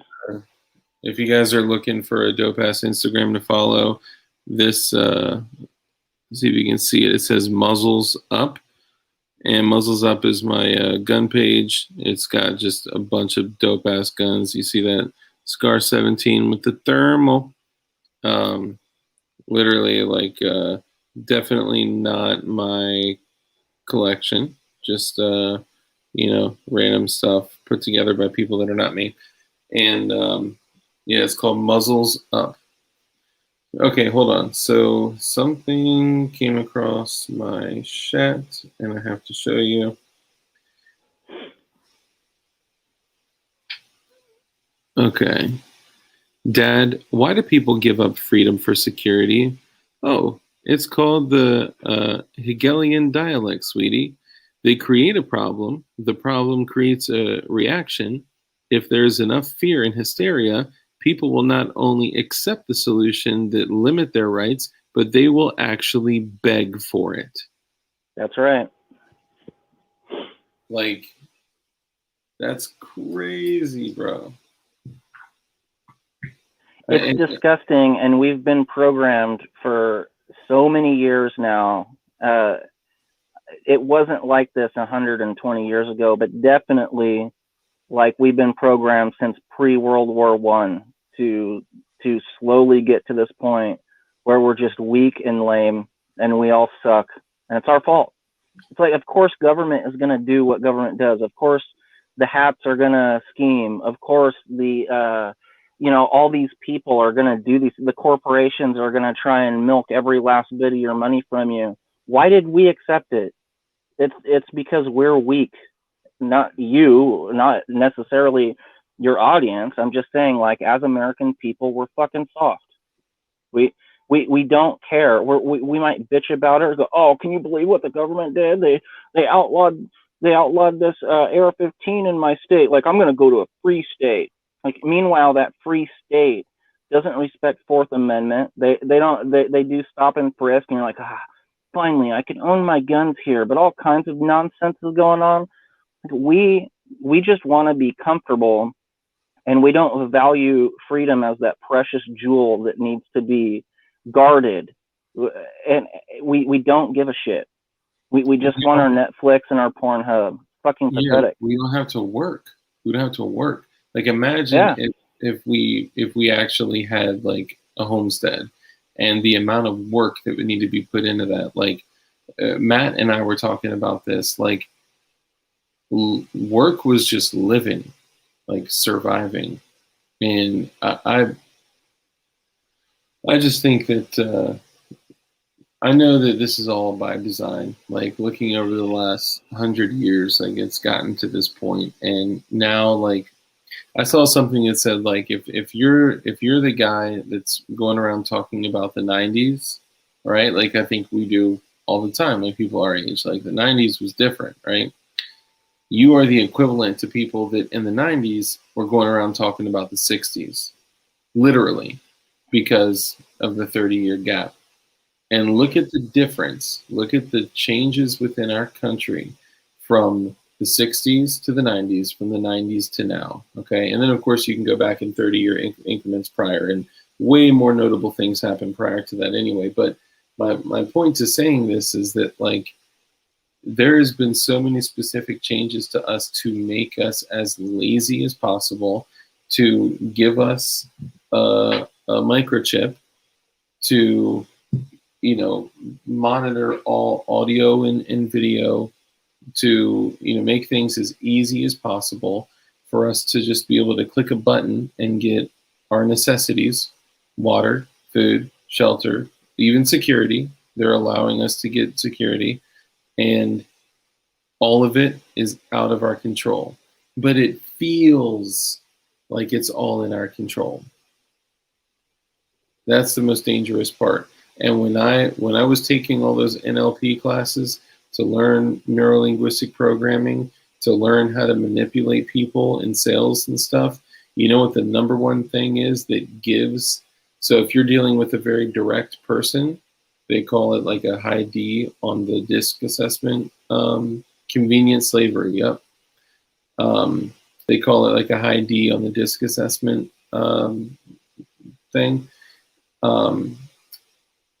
One of the things that you can do to get them, to bring them to the point of making a decision that may be against their will, and they may have no idea that they don't want this, but you give them the false sense of control. You give them the false sense of control, and then you ask them questions to lead them to a point that you already know where it's going, they don't, and then you kind of convince them to make a decision. So, that's just like where we've been guided. That's what voting is about. They give you two choices. It's like the Republican socialists or the Democratic socialists, and they're both the same, except one you might pay higher gas prices. So you vote for the Republicans. You're still going to go to war with the same people. You're still going to get stepped on, and you think you had a chance to make life a little bit better because 20 cents a gallon lower, with your vote. So, I mean, I watch this guy Anomaly just basically to piss myself off, and I hear him talking. He has some good points, but, he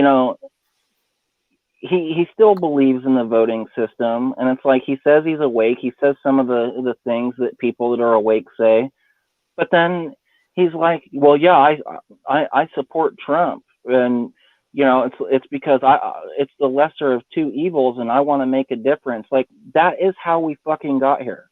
The president of the United States, we should accept nothing but like shining perfection, and we should just kill that motherfucker if he doesn't do it. They used to do that. I mean, literally, and I think this goes back even to Lincoln. Lincoln sold us out. I mean, this is nothing new. I mean, this party system thing is nothing new. But when America started, we had like, I don't know, 14 parties or something. Did you guys know that there was a party that ran called the Anti-Freemason Party, and they tried to like say that if you work in politics that you're not allowed to be a Freemason, but the Freemasons had so many people in judges and high-ranking positions that they fucking defeated that party, and then the Freemasons pretty much just took over from then. But there was a part in our history where everybody on Earth, everyone in America, knew that the Freemasons had a plan for this country, and it wasn't a good one. And I mean, it's kind of unreal that we don't know that. Like, I didn't know that until like last year. It's unbelievable. I didn't even know that either. That's crazy. Sorry, hold on. Let me make sure this isn't a fucking emergency. Come on, bro. Check in the chat real quick. See if there's anything in there worthy. If you click on comments, you'll be able to see it. Oh, yeah, okay. Sport Brand says, GK Chesterton predicted everything happening right now. It's scary, accurate, and beautifully said. I don't know who that is. I feel like I should know who that is.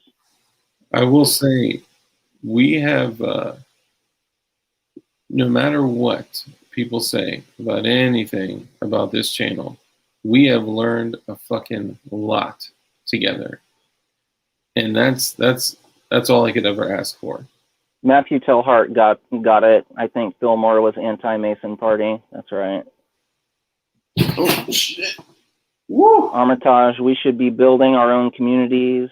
the Davidians had the right idea on that, but franchise so they can't do what they did to but franchise so that they can't do what they did to those people. Well, they're always going to do that to anyone that steps out, and they'll call you a child molester or, you know, a religious fanatic, and your own neighbors will turn on you. That's the way I see it. But Yeah. I learned a lot about those guys. I have a lot of respect for them. You know who else I have a lot of respect for? Fucking Killdozer. That dude gets it. You know, you know that story? You better be careful saying shit like that. You just talked about promoting a vice president on YouTube.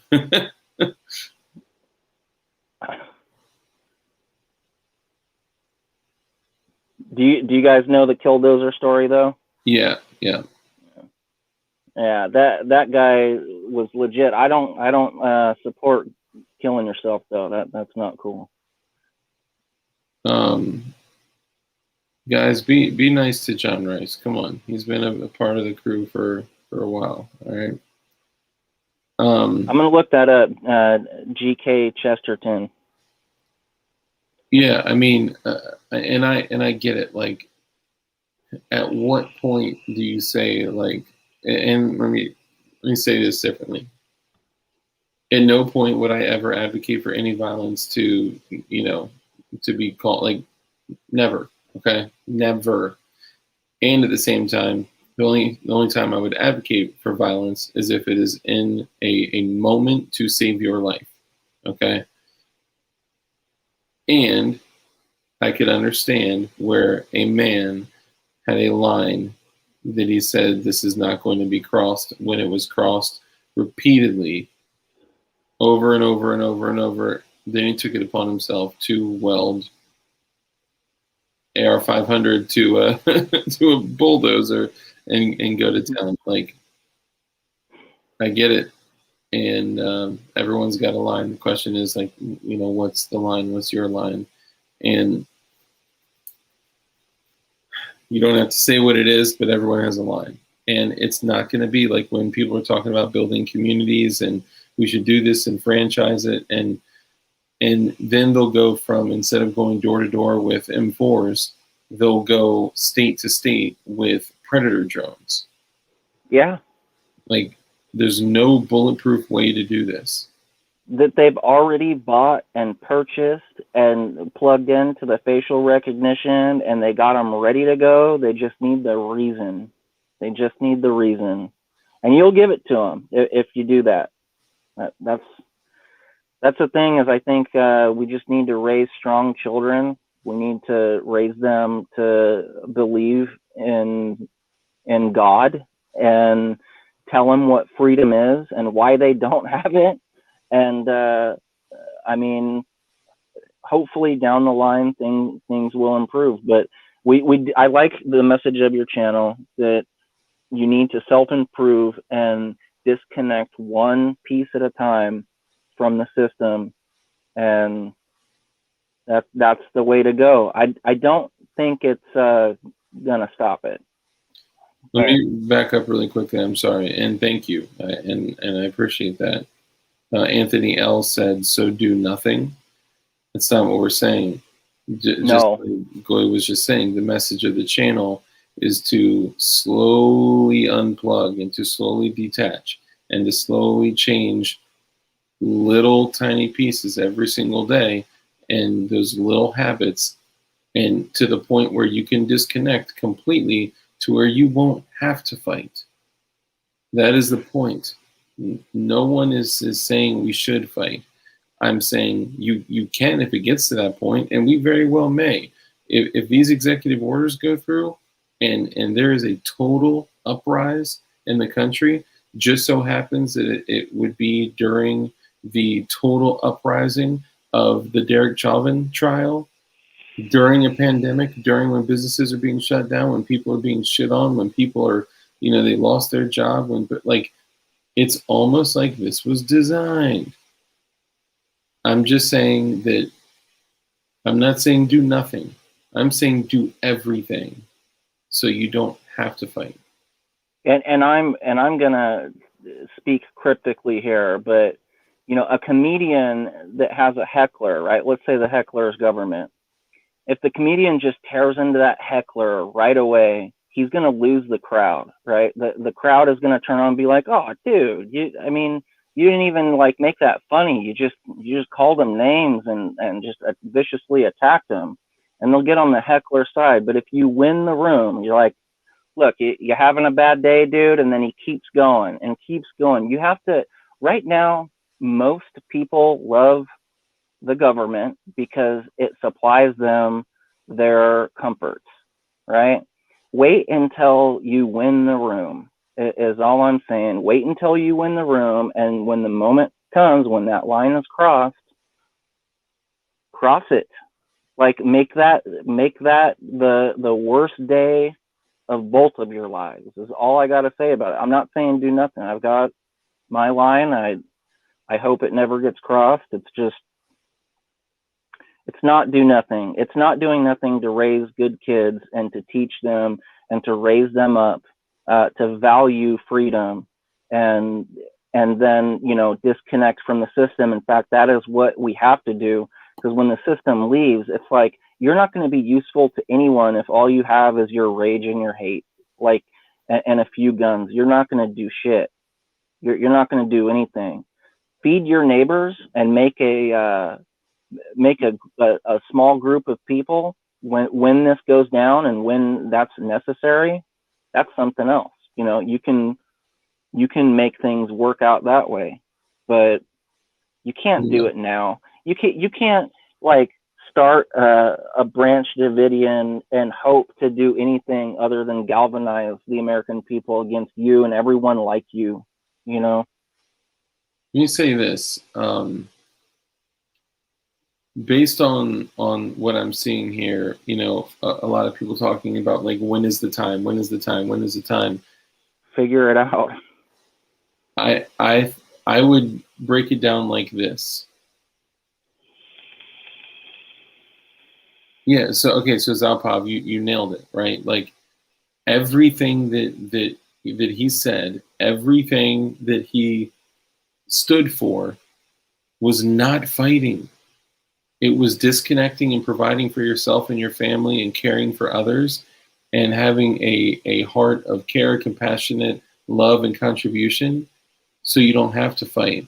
And being the most dangerous motherfucker in the world if you have to. But I'll go back a little bit. If you're looking at when is the time, when is the time, when is the time, when if you have to bark off a shot, the police won't come. Okay? If you are stepping over bodies in the street, the police won't come.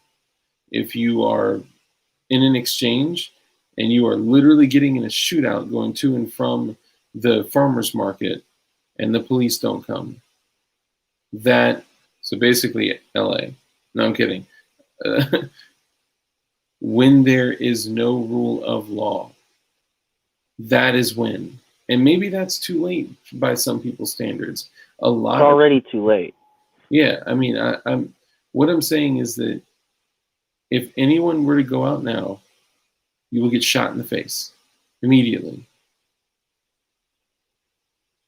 Yeah, and worse than that, you're gonna speed up the infringement on everyone else's rights. You're taking time away from them that they could have prepared and done a better job of it. Because the way I see it, we do not need to destroy the government. They are doing plenty fine doing that on their own. That's not our job. Which also may be by design.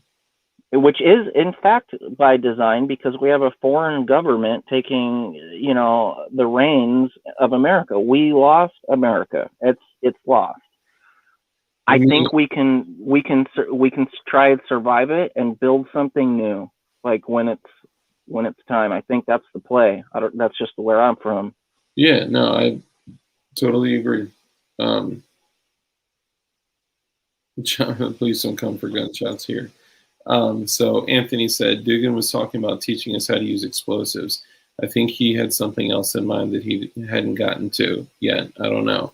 So that falls in line with all of those things that I said. being a person of love, care, compassion, and contribution, and being the most dangerous motherfucker that you can. It is the ultimate equalizer.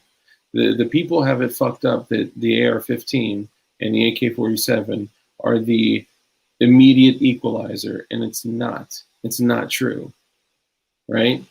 The immediate equalizer is high explosives. It's energetics. And yeah, there is going to one day, whether it comes from him, from somebody else, that there will be a list of 10 items, and there will be 10 items with the recipes of how to, in your home, with shit that you likely already have, be able to build and synthesize energetics between 5,000 to almost 10,000 meters per second. Like pink mist shit. And a lot of them you can literally already put together right now. Legally, and only follow all federal, state, and local regulations, rules, and laws, and all that shit if you choose to use energetics, because it is federally legal right now. And that's part of the message. Yeah, to make ponds. Exactly. Get rid of stumps, make fishing ponds, you know. Beaver dams. Yeah, beaver dams. Fishing ponds, tampons. Wasn't too serious, Mitch. Let me check it out. Sorry. That's what you think. It's a great watch. Sorry, I'm trying to catch up with chat. I sat on my ass and didn't listen to my heart.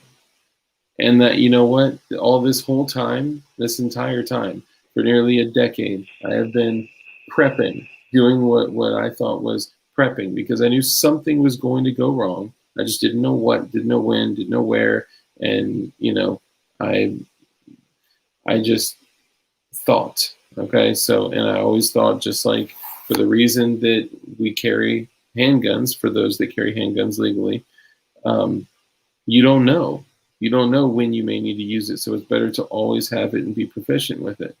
So I always was prepping because that was what I felt was the safest thing to do for me and my family. But it's just stuff. And it's just stuff that doesn't regenerate. So that, like, we'll go through all that shit. And then what will happen? Yeah, I often wonder if they're gonna give us an ultimatum that it's like they're gonna see if America just bends over and just takes everything the United Nations or whoever it might be has to give us, and if we accept it, they'll let us live, right? And if we don't, then they'll pull the switch. I've wondered that. I don't know that that's going to be the possibility, but I think there is a possibility that Americans are so weak and so lame that we just allow them to put their new world order in without a single shot fired, or at least not many. And the alternative is what Dark's talking about. I mean, and I know which one I'd pick, but I mean, I don't know. I don't know. I know that in the last 3 years, conspiracy theorists and preppers went from crazy wackos to, 45-year-old ladies talking about it at an 8-year-old's birthday party. So, I mean, it's getting weird around here, I'm reading something now. Nationally, so this is one way they get you. Suicide, okay? How many people lost their businesses, their jobs, their life savings, their homes, their everything last year? Now, everywhere I see it right now, they say the suicide rate dropped last year. I have a tough time believing that, but let's just say that that's true. Nationally, the suicide rate increased 25.4% from 1999 to 2016, with increases occurring in every state, save for Nevada.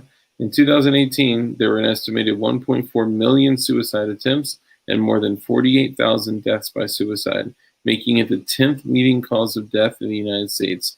Firearms were involved in half of all suicides. and there were more than twice as many deaths by suicide than by homicide. Here's a kicker.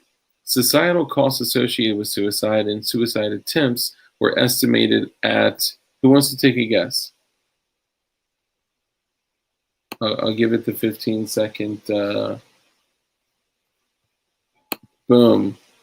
Take this vax, or you won't be able to function in the society. Thank you, Blue Six. Appreciate the 223. They categorized all the suicides as COVID. That's hilarious. And my name is nobody. The IRA handbook. That's a serious read right there. You know, those guys basically defeated the strongest empire that's literally right next door to them, and they did it with like muzzle loaders and like stolen grenades, and like in that handbook it tells you that any firearm whatsoever can be used against a well like oiled machine, like the best army in the world. Like they can't possibly get everybody if everybody's in on it.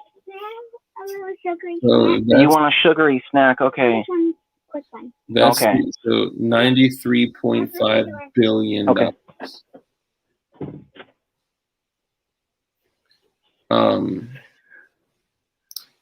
I think if you guys ever see me upload a video and the video is me talking for like 8 to 10 minutes and it's me giving recipes, then know that like the end or my end is right there. Okay, hang on, Kimball.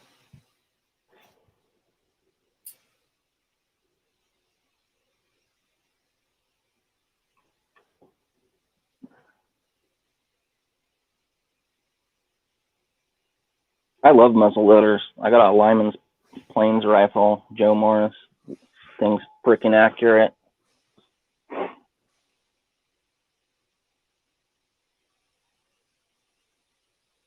All right. Sorry, I'm pulling up Kimball's.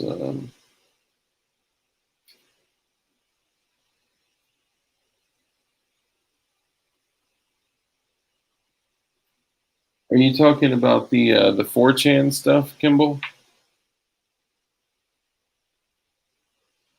Or are you talking about what the Civi W would look like?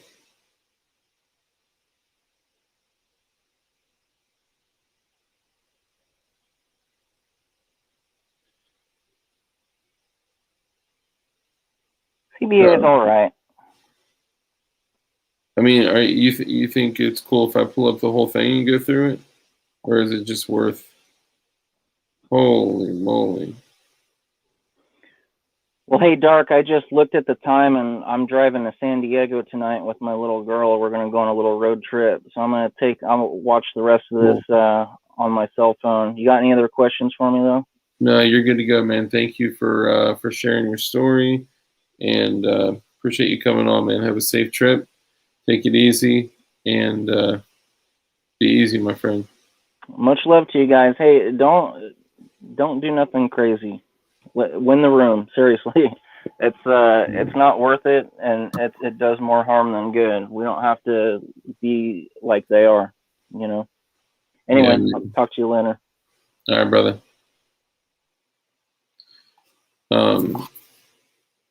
Yeah, guys. I mean, I think it's important that you guys understand that, like, if you want things to happen, then you're sick. And your brain needs to be worked on. Hold on.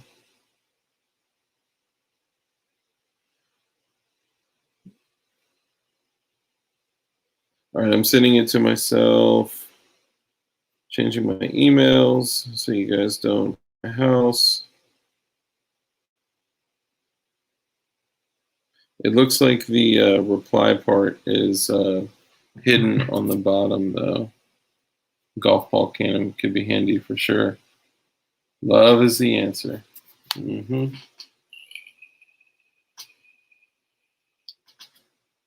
going to be lots of Lots of things going on, lots of love going on for Bic lighters. That's what. Hey, hold on. Is Gerchop still here? Gerchop, sound off if you're still here, brother.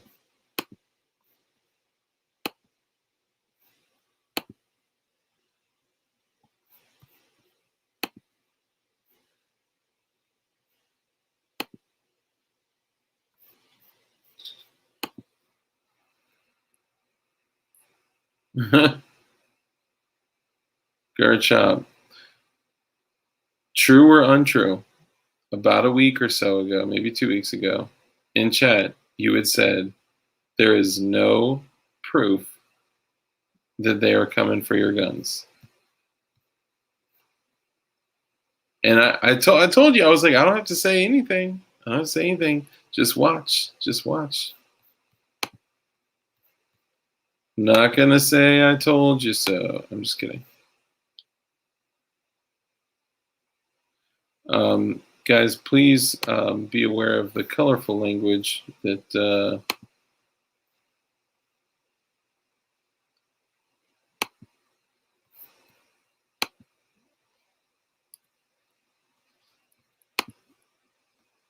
okay, that's not gonna work.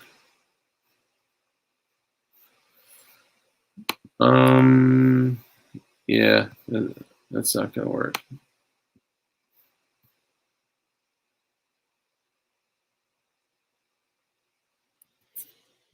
Dude, Anthony, I feel you, brother. I feel you. Please show me any evidence of it. Have you seen the press conference with our current sitting president? Here, I'll put it up here.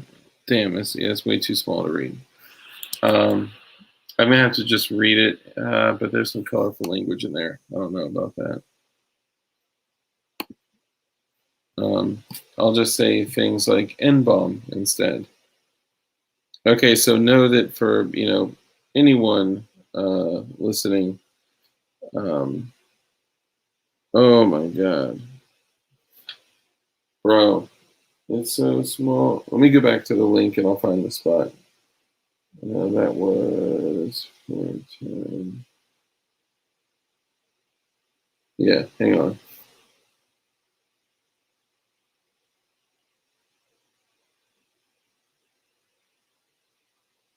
So the first post says, who would make whose lives miserable? And one person said, I shot an N-bomb once, made me laugh, but didn't really kick off DOTR or anything. And I'm going to turn it sideways. Oh, I can't turn it sideways for this. The next, too many freaking crickets. Hold on. Let me go back on this. I'm going to go to the actual post so I can read it.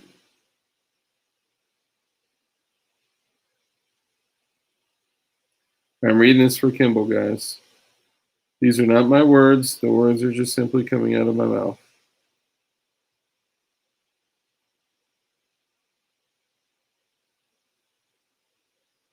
Come on. Where you at? Where you at?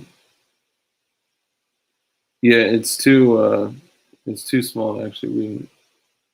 I mean, Beto did say it as well. Yeah, I mean, no, dude, in this country, for the entire, since the inception of the country, it has been legal for you to build firearms in your home. It has been encouraged, right?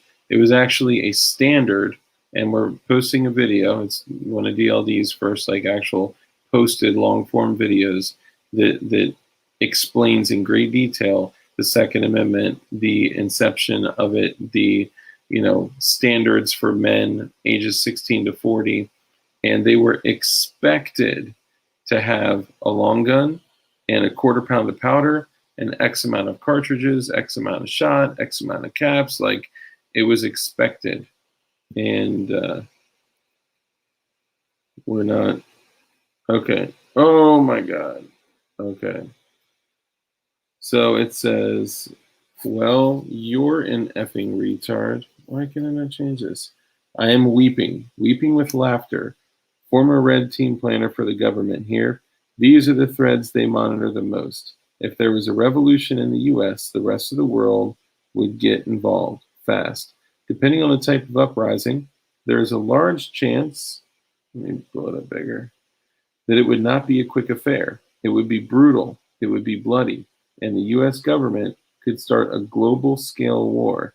Here are the top 10 issues that came up. The US power grid can be taken down by a series of surgical strikes, with the exception of the Texas grid. By surgical strikes, I mean a few marksmen, US Army tier marksmen, and minimum requirements. So you guys have been around for a while, you've heard that. Hitting certain spots on the grid would fuck a lot of the military and government because they need the grid more than Bubba and his friends do, for sure. And I'm sure a lot of you guys know that executive orders came out last year under Trump's presidency, changing all the switches in the power plants to remote switches. Additionally, while all government agencies have backup generators, they will be hard-pressed dealing with the resultant looting and other madness that would come with power outages. This would effectively create another front for the military. It would also turn the people against the government more quickly and paralyze the government's propaganda machine. Worse still, the key points of the US power grid are publicly obtainable information, and not only are the points too many to be effectively guarded, they are not guarded anyway. 2, the estimated desertion rate in case of a civil war is 75%. In the case of a left-wing president, 50% of that would be assumed to immediately betray the president. The remaining treasonous military would be fighting its own. Yet another front created in the war. Additionally, there is an assumed 25 to 50% desertion or outright betrayal rate in 3-letter government agencies: FBI, CIA, NSA, ATC, TSA, etc. Additionally, it is assumed that 5% of the initial 50% betrayers would stay in their job and become saboteurs. 10% of that 50% would contain key information that would be critical danger to the US government. Of that 10%, 1% would be able to deliver that information to the US foreign enemies. What you should get from this is that the second the United States government declares war on its own is the second it ceases to exist as the state we know it. Should I look at chat for a second? Nah, it's all right. They don't even need marksmen or EMPs anymore. China can remote switch our asses. 3, teabaggers, right-wing extremists, and oath keepers, which are considered untrained racists who aren't good with a gun, often are A, veterans who now have more time to have fun at the range. Sorry, that's not funny. Sometimes more than some Army units or Marine units. In addition to previous military training, B, often camp and do other outdoor activities more than many in the military do, as the focus has gone away from field exercises. And C, often have better equipment outside of armor and heavy weapons than the military. However, C is kind of irrelevant because many of the places in which these people could hide would make the kind of war the US fights with the equipment they use pointless. 4, outside influence is a huge problem. Russia has already stated they would back a Texas separation movement, and right now we already have enough problem keeping Islam in check. The second the US has to fight a civil war is the second it becomes a proxy war between NATO and whoever wants to mess with America. While America has amazing nuclear and air defense, if it comes to a civil war, you have to assume that in a best case scenario, the US military is going to be operating at 50% capacity at best. Shit would go down hard and fast. And if Russia, spoiler alert, one of the best militaries in the world at fighting in an urban environment, sent trainers and helpers to rebels, you can reliably bet that they would also possibly deliver weapons to them. So instead of fighting Timmy Teabagger, you were fighting Timmy Teabagger, who is buddies with Vlad. Dude, I don't know if I got it in me to read the rest. My voice is drying out. Give me 1 second. Don't get to 50, guys. I only got 1 blue chem light left. Come on.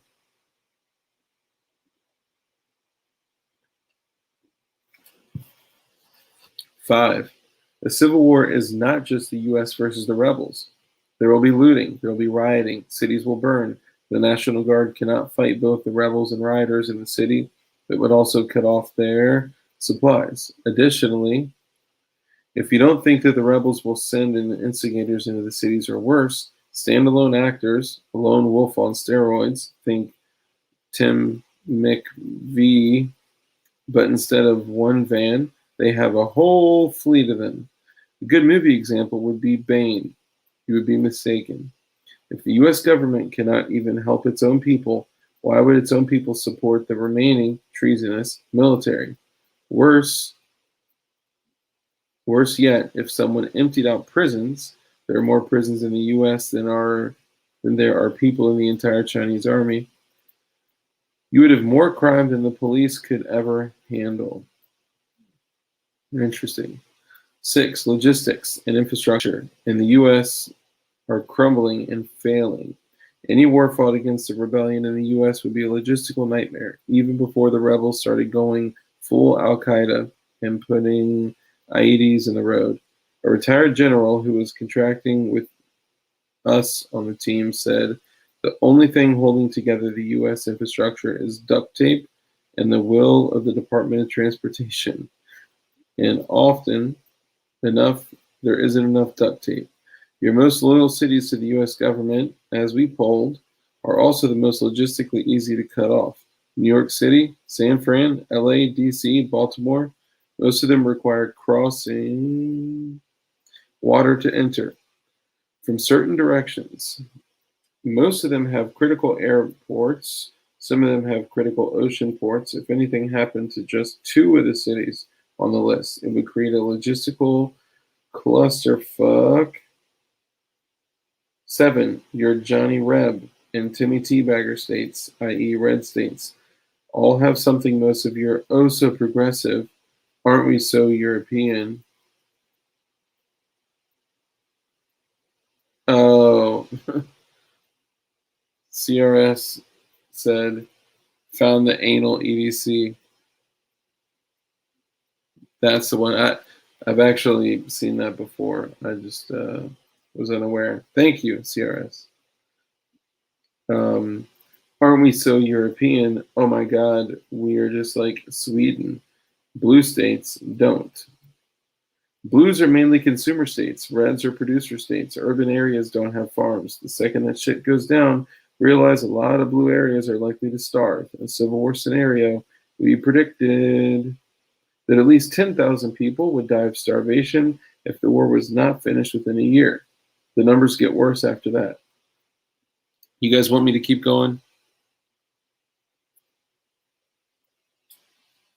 Yeah, I've seen that before, actually. The barrel literally threads off. You drop a round in, thread it back on. And I think it was modeled, we're at 50. No one notices. It's okay. Hold on. Yeah, you're on speaker. I know. Did I talk about Central Air last night on the live stream? Central Air? I must have not have. So we don't have Central Air in our house, and I talked to local people that install Central Air. They can't install it until July because everybody is moving out of the city, getting Central Air in their cabins, and moving into their cabins because they can read the writing on the wall. As a matter of fact, 2 separate customers that came into the store today, I'm like, because I didn't recognize them. I'm like, where are you guys from? One was from Milwaukee, one was from Illinois. I'm like, what are you doing up here? They're like, oh, we're staying in our cabin. I'm like, so you guys going to get Central Air and move in? Their mouth hit the floor, and they're like, how did you know? Damn. That's pretty crazy. I'll tell you that the kind of business that I'm in, I see people relocating on a daily basis, and I've seen people. There's a mass movement. Absolutely. Some people in the chat. Let's see. Tell CRS thank you for recommending me the Maverick 88. That shit hits. Yeah, the 88's nasty. Right? I just spray painted so it don't rust out on you. Yeah, dude, I love my The 88. finish is bullshit. I'm already reading the same recycled vomit that's already all over the internet.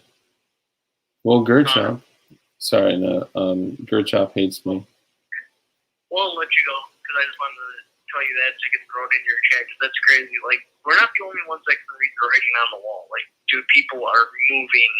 They're running. Yeah.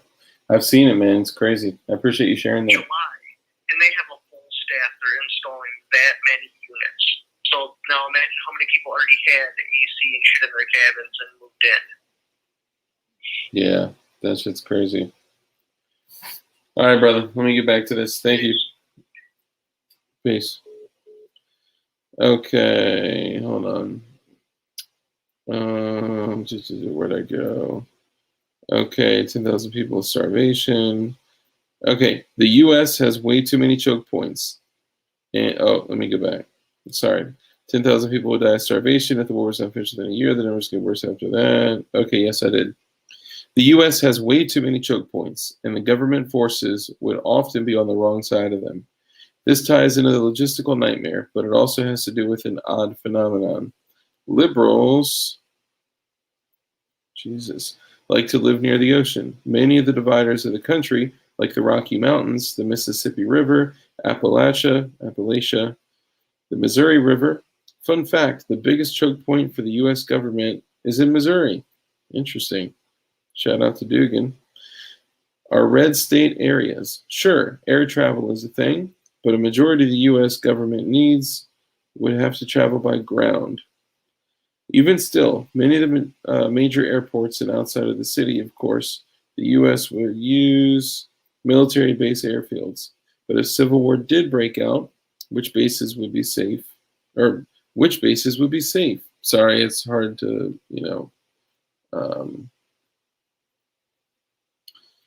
all right. Well, you guys go through the infighting. I'll continue this. Where is it? Which bases would be safe? Which ones would have fallen to the deserters? I know, I get it. I've already read a lot of similar shit too, and I swear a post almost exactly like this, but it doesn't hurt to, review information. If you walk away learning one thing or finding one thing interesting, or, maybe you're revisiting information and then you see something differently or see something different. Okay. PR nightmare. Every rebel killed on CNN would be spun as the U.S. government killed ex-civilians today in a strike on foreign news and pirate media not owned by the government. That is, as pointed out earlier, if the U.S. media could even function in a civil war or uprising. Your rebel scum know that the main thing that holds together the U.S., nay life in the U.S. as we know it, is the 24-hour news cycle and the media. The second it's gone, you're going to have urban anarchy. If you're from America, can you imagine a day without TV, newspaper, or internet? Your average urban youth can't. If you don't think that isn't going to cause rioting, you must have a real high regard for how much restraint they have. Assume in a civil war that your ability to talk to the people is compromised. Also assume that in the case of a civil war that rebels may know how to monitor conversations like the U.S. does, as there are manuals online on how to do so. If you can get online. 10. This one is either 1 or 10. Depending on who is asked, the U.S. will never nuke its own. The second it does, they have lost the Civil War and other countries will come to liberate the U.S. from its own regressive regime. Additionally, if any general, Minuteman, nuke tech, or nuke sub-captain decided to side with the rebellion, the U.S. government is immediately SOL. True that. In short, the second that a civilian uprising or extremist group terrorist attack turns into civil war is the second the U.S. loses. As a result, you will never see a civil war. You will see Waco. You will see Bundy Ranch. You will see all sorts of militant group confrontations and maybe even some skirmishes. But the U.S. government fears its own people way the fuck too much to ever start a civil war. Interesting. That's just Darwinism. They should know better. Something you'll learn if it does kick off is that someone always has to walk point, no exceptions. Some of us understand we're on point. Get it in the back and watch the rear if you have to. If you're not up here with us, at least make sure you're not behind us. Interesting. Okay, so let me give my voice a break for a second and listen to y'all. So what are your thoughts?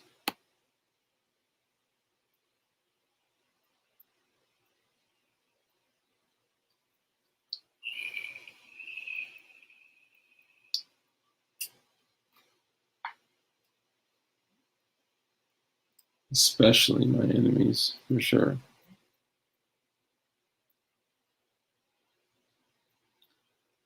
Cracking a green chem light so Dark can keep his. Thanks, brother. Oh, 49. Oh.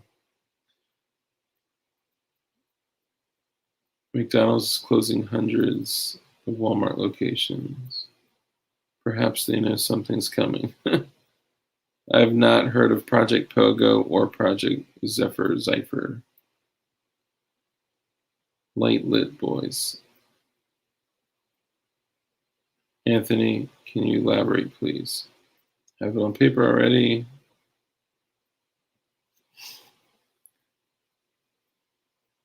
Yeah, that's what they're saying. All they have to do is shut off the water, right? You sounded beautiful. Thank you. Dark, can you post it to the Discord? Yeah, I can do that. This whole thing is presuming the U.S. government wants to win the fight. This whole thing goes out the window if an NWO is done using the USA and a certain foreign government running shit wants it. Yeah, I mean, there's several different ways we can look at this. Well read, by the way. Thank you. You guys know that I left high school at 15 years old. And the only education that I got after 15 was by choice. Kid Light's still good for 12 hours. Hell yeah. Maybe they have an Armageddon plan and they need a sacrifice. You have to duck, go it. I think it'll be multiple conflicts, both home and abroad. They seem to have a large number of people they want to be rid of. Yeah.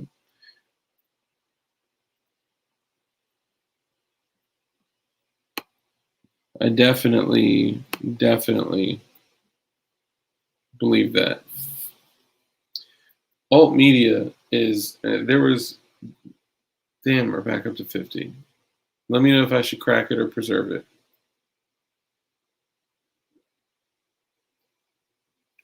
I'll just order another box.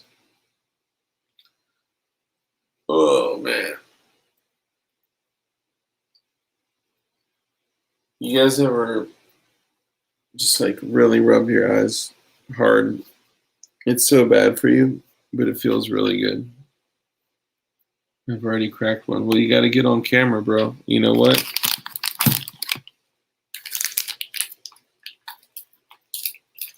Here's what I'll do. Can we meet in the middle?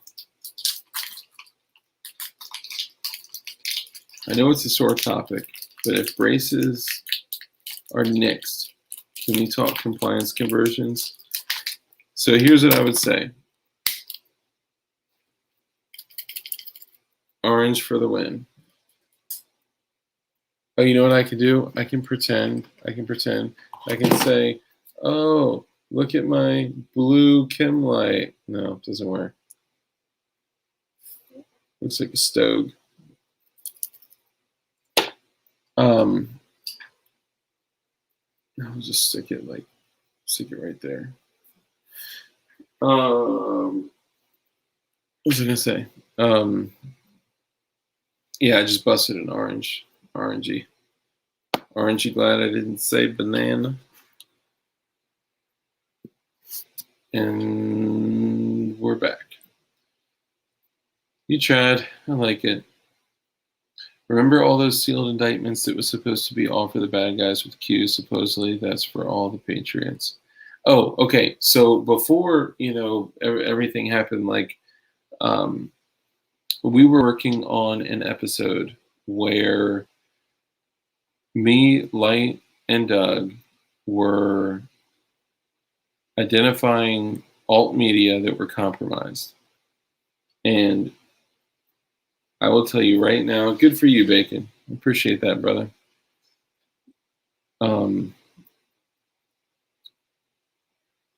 The people that we were finding that were compromised, that were getting money from proven small hat sources, were like Project Veritas, Steven Crowder, Tim Pool, Alex Jones, like the people that all these mofos like see as gods. I mean, we're talking about people with like millions and millions of followers.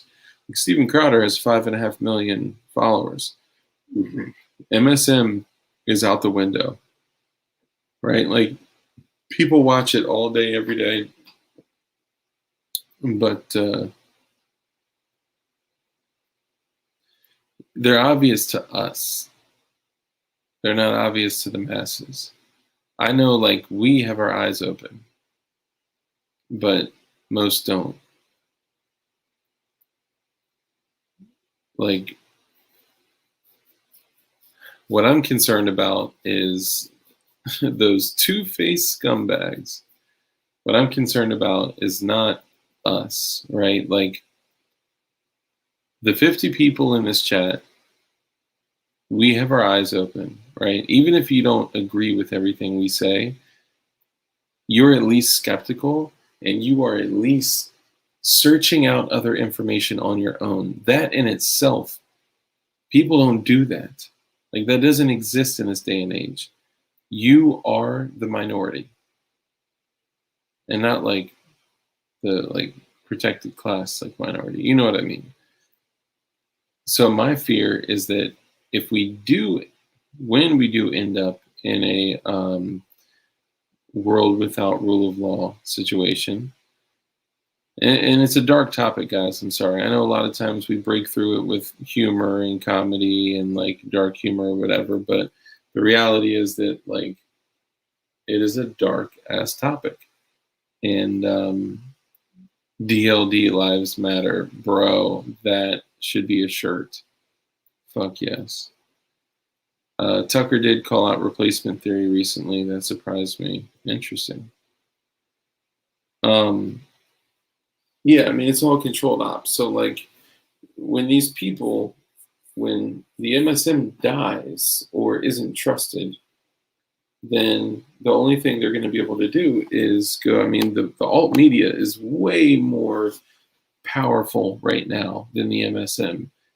And the people that will flock to it and follow it and literally follow it line by line are going to be those people that aren't awake.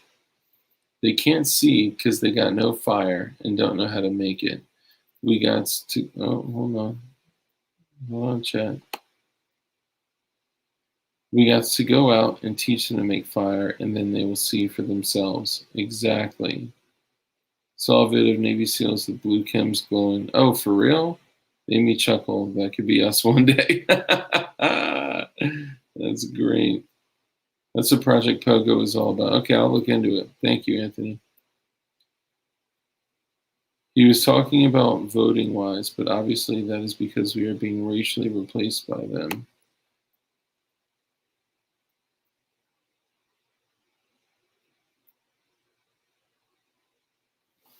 Yeah. There is a definite argument that this is a positive thing. Yeah. Yeah. If you were to take the temperature of the climate, it would be at 210 degrees. Like, we are set to boil. The question is when, and the question is where's the line? And in my opinion, the line is when there is no Leo or Mel response. That's when. I got the transcripts for that interview for the guy that lived in Bosnia for years with no rule of law, not climate change, he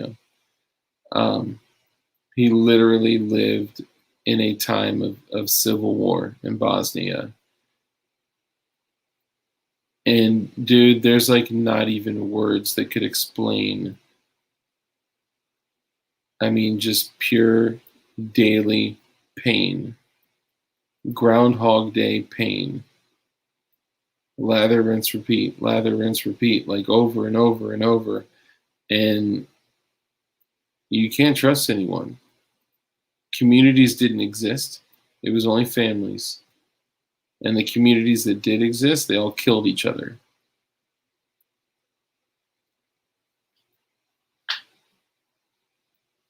I don't know.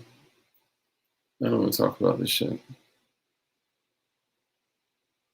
And it's funny because, like, I get challenged at times, like, because I want to grow the channel, because I want to get more information out there, because,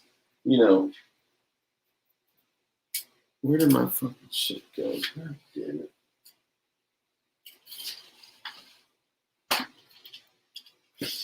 I don't know where my shit went. Motherfucker.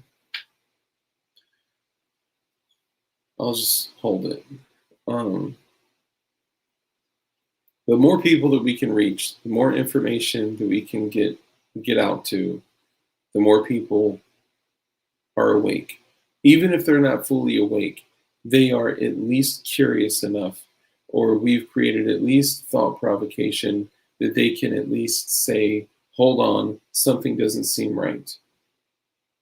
Like, if another fucking person asks me about when I'm getting my vaccine, I'm going to fucking eat my 870.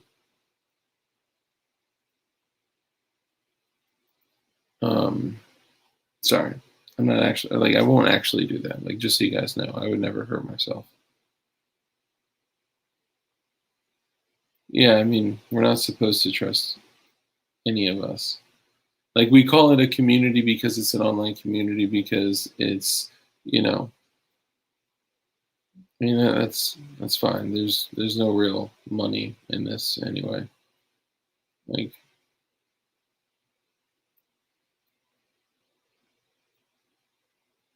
so fucking lame a question.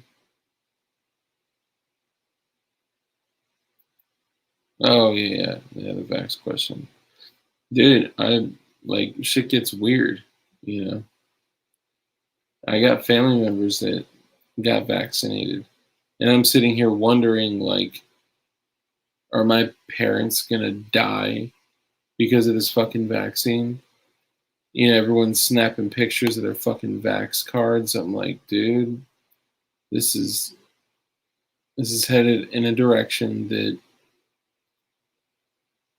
like, what if you, and obviously this is an issue that we've brought up. What if you were not allowed to function in society without a vax card? Are you going to get an operating system injected in your muscle tissue? The whole system is demonizing whites at the same time replacing us with non-whites through mass immigration. There's very obviously something happening here. Yeah, I'd agree. Dude, get a mosquito XE. I think it's XE. Can't recall.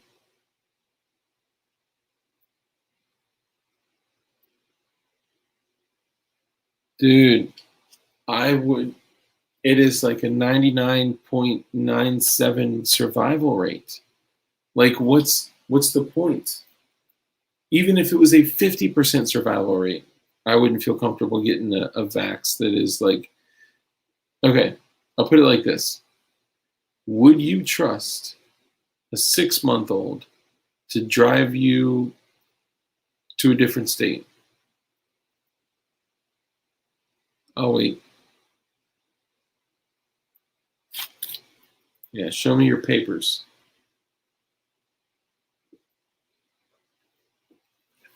If you were waiting for an Uber, okay, and literally a car pulls up and you look and it's a fucking baby driving that bitch, would you get in the car? Would you trust your life to a 6-month-old?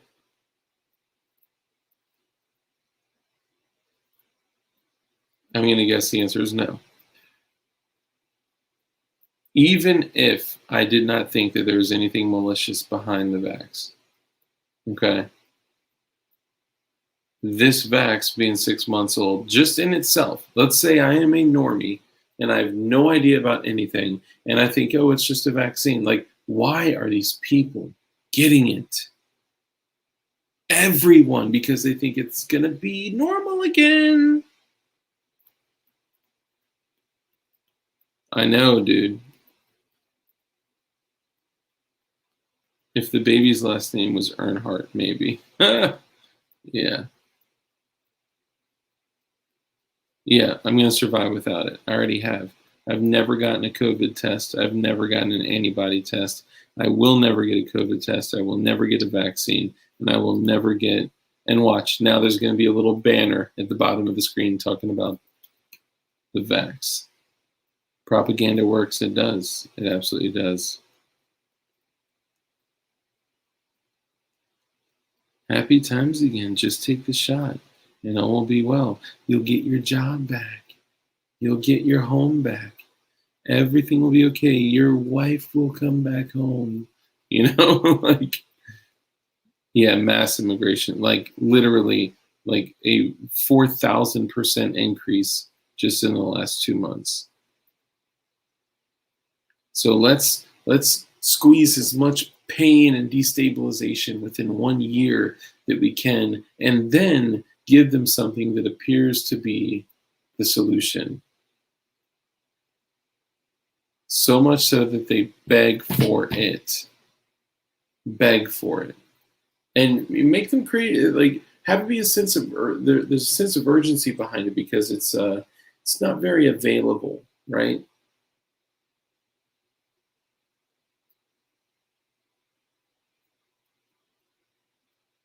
Yeah.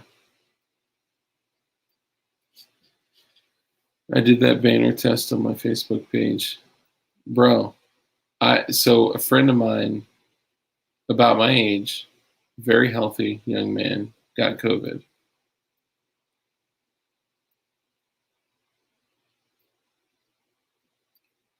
You just got a notification from Reddit asking why you were against vaccines. Are you serious, Anthony?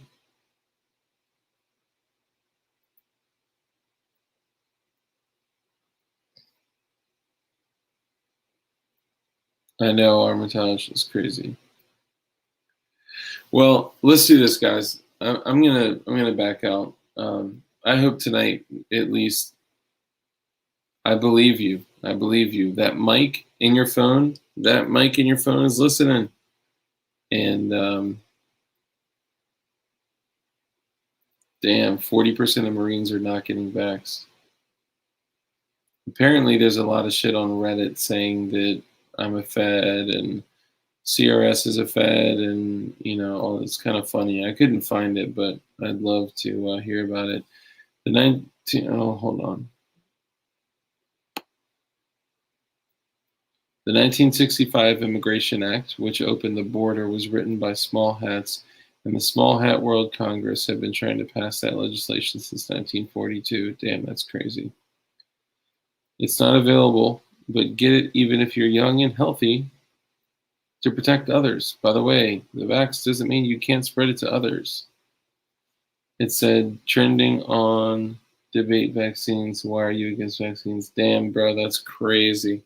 I told you guys about my my instances where, like, it still pops up when I tell the story. Even me and my buddy were playing Grand Theft Auto, and our phones were sitting on the coffee table, and we were just chilling in Florida, playing Grand Theft Auto Online, and we were going through this part where we were planning a robbery in a video game, okay, for people watching in the algorithm.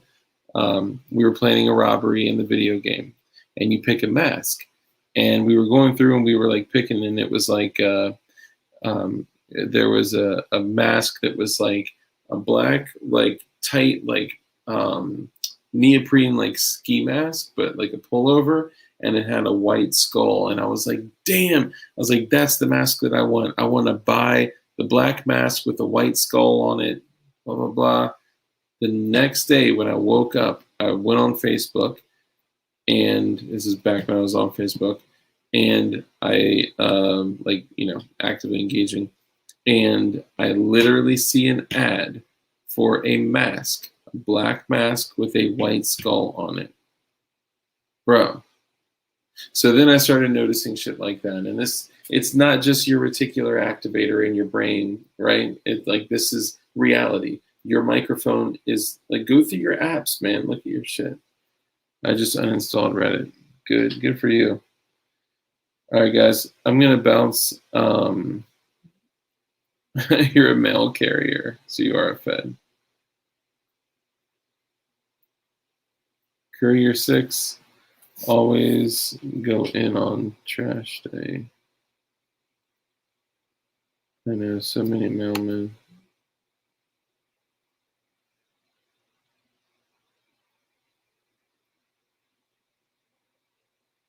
Dude, I don't even trust Dugan 100%. I've never even met him. I mean, that's the thing, dude. Like, even like people that I've fucked with like for years, for decades, like we can care about people, we can love people, we can contribute to them, we can be compassionate to them and towards them. And it doesn't mean you have to put your trust in them. And you can, it's like trust but verify. That's it.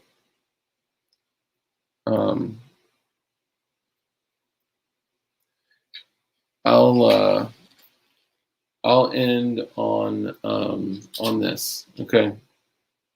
So I told the story before that that one time I got pulled over and I was like super duper strapped.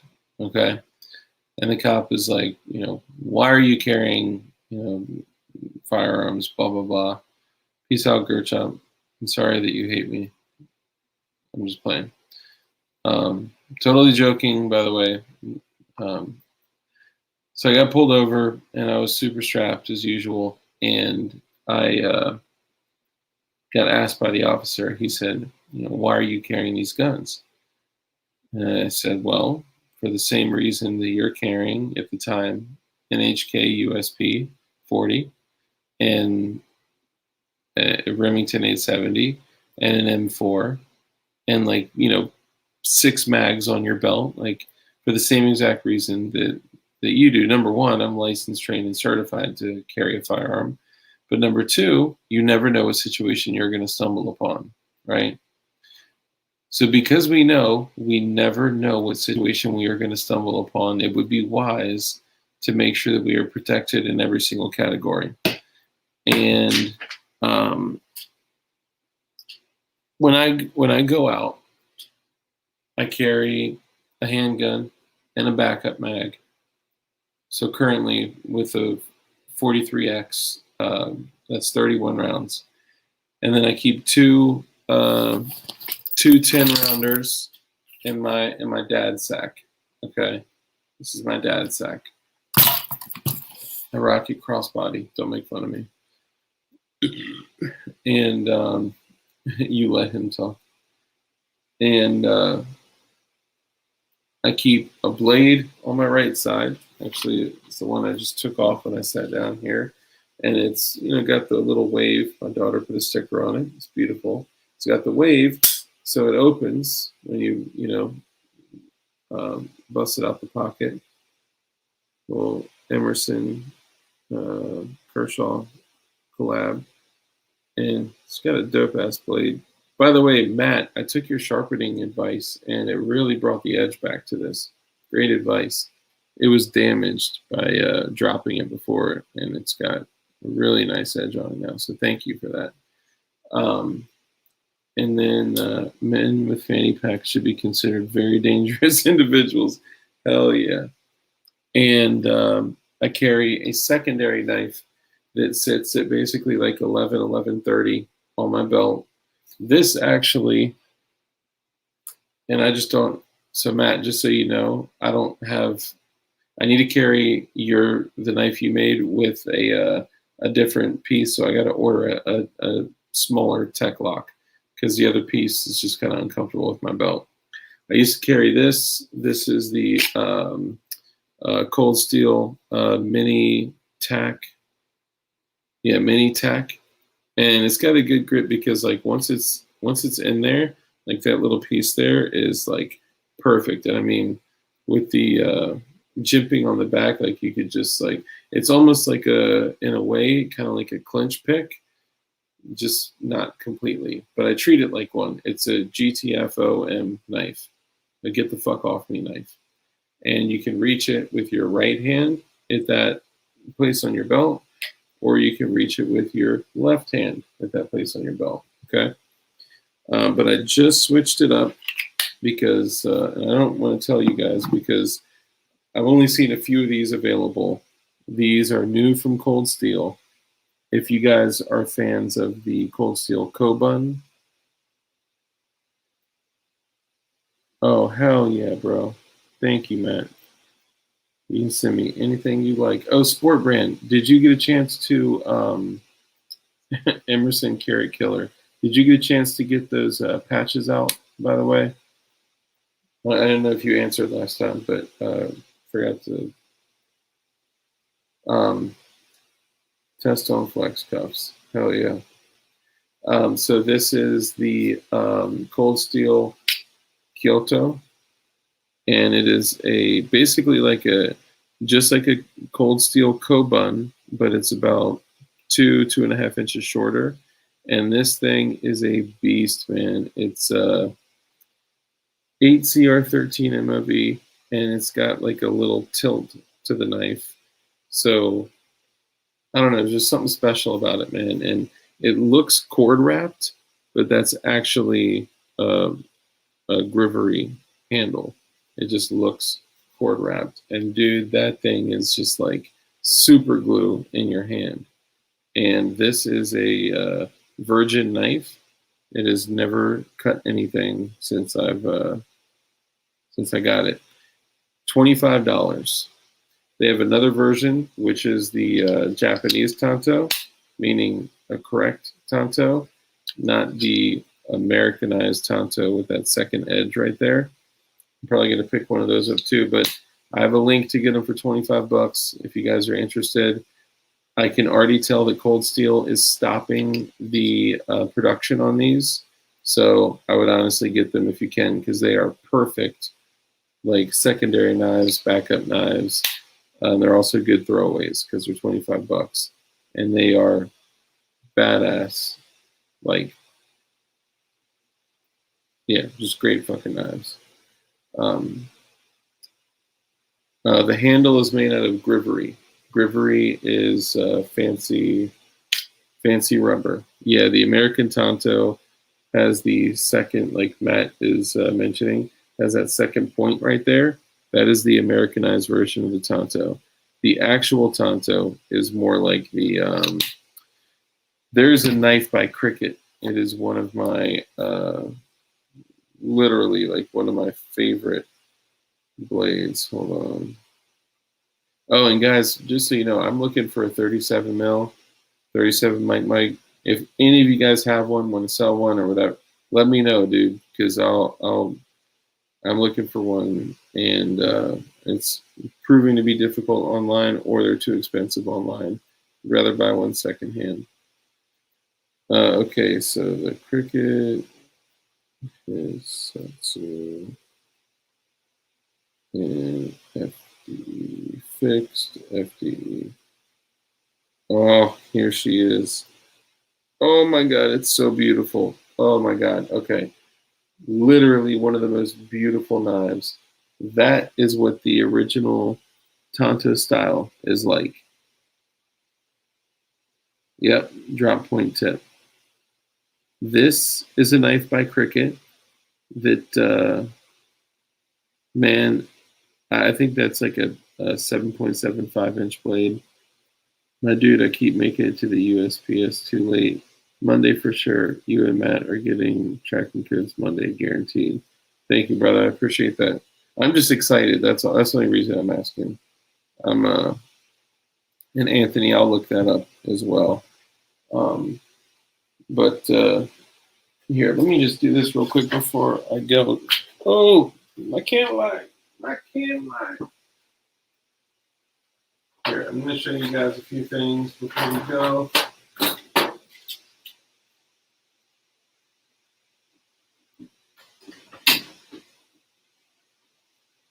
Okay, so I know we all like blades. So if you guys are looking for value blades, there's a few things we're going to go over them, and I'm going to punch the ticket, okay? First off, if you don't carry hot sauce, carry hot sauce, dude. Like this is your way to get out of a bad situation without actually like totally immobilizing someone. But you bless them with that hot sauce, man, and they will be hurting. Carry hot sauce. Number one. Number two, the Cricket Fossil. This is an excellent knife, beautiful knife with that G10. It has that wooden look to it. It's hammered steel and hammered G10, and it's a flipper, and that thing is a beaut. I would highly recommend this. You can usually get it for between 45 and 60 bucks. And this thing is just a monster in your hand, and it's also a good working knife too. So the Cricket Fossil. I forgot which model this is. This is a Kershaw. I kind of gave up on spring assisted because I really liked manual folders with the wave feature, wave type feature on it. Yeah, Katana is a gang of work. This is the Kershaw. It's a Ken Onion design. All I can tell you is 1670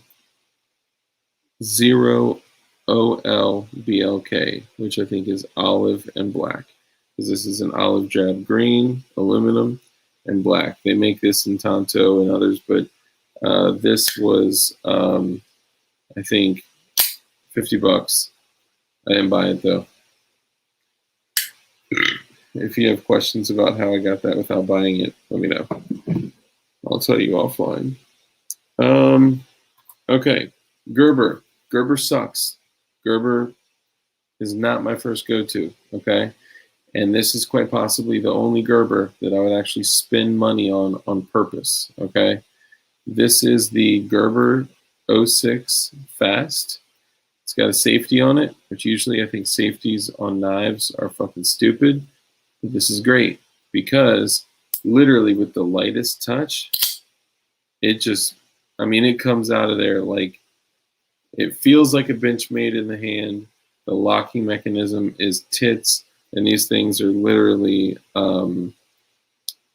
issued to, I think, Rangers and some others. But you can literally just with one swipe hit the safety and hit the thumb stud.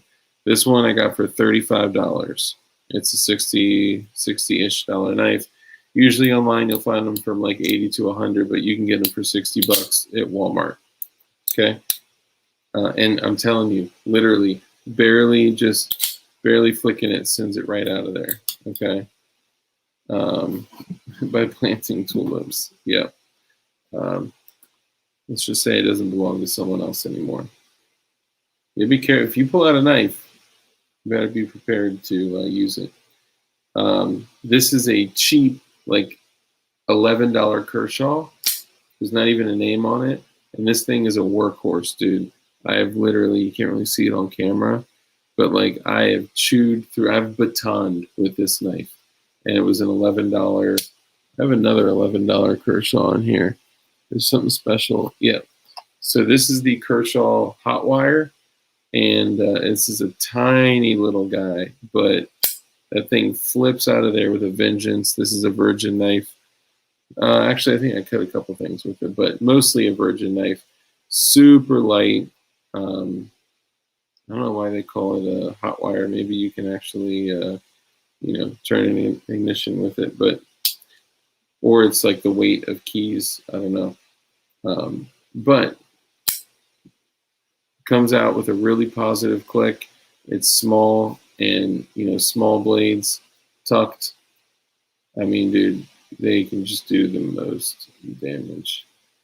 If, God forbid, you ever had to use it to defend yourself. Remember, no violence. The no-name one is, let's see, Kershaw. Oh, the model is patented. I'm just kidding. It says 2019 WM. 2019 WM. It's one of those knives that came in a pack, so it's a little shitter. Hang on. I do have a story similar to Goy, where I got my hand cut the F open. If you guys want to hear that story, I'm happy to share it with you. That's why I always carry a knife now.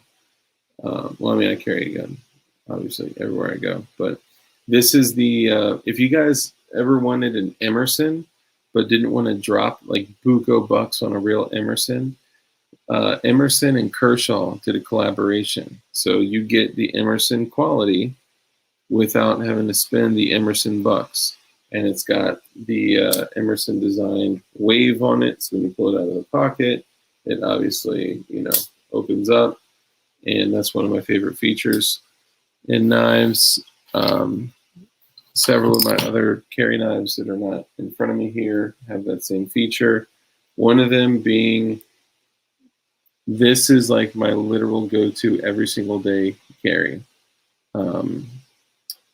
This is the Cold Steel Black Talon 2.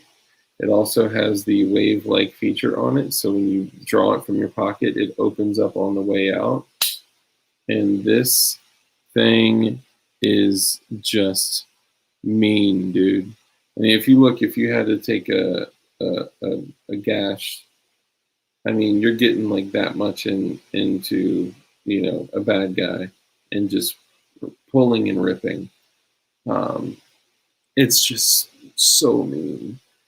I was actually thinking of getting a second one, getting the serrated version, and just having like the double. Damn, look at that edge shine, bro. That thing is so mean. It's flat ground, so it's, yeah, dude. Oh man, it's just so nasty.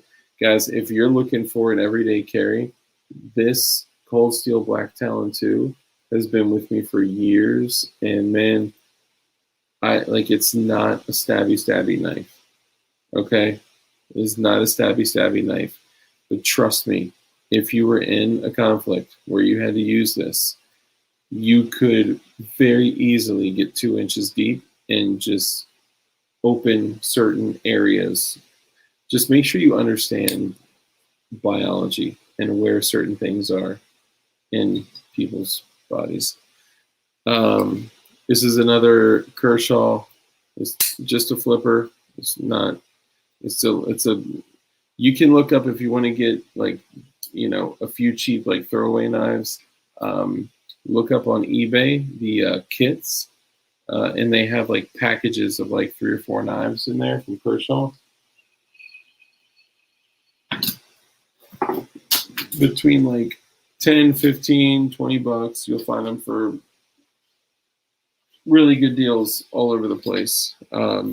Okay, now the state that I live in has restrictions on certain knives. Okay, one of my daily carries was a Rajah 1 and a Rajah 2, and I got my K-Bar Kukri machete over there lashed to my gear. That's K-Bars are great as well.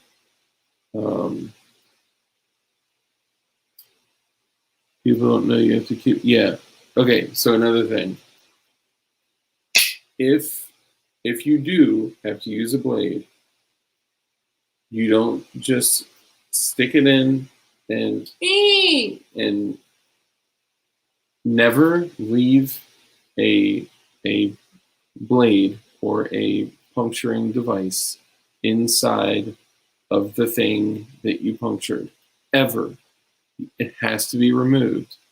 Hopefully removed with speed and aggression and turning and cutting and ripping. Because the goal is to put as many holes into the watermelon as possible so the juices come out. Okay?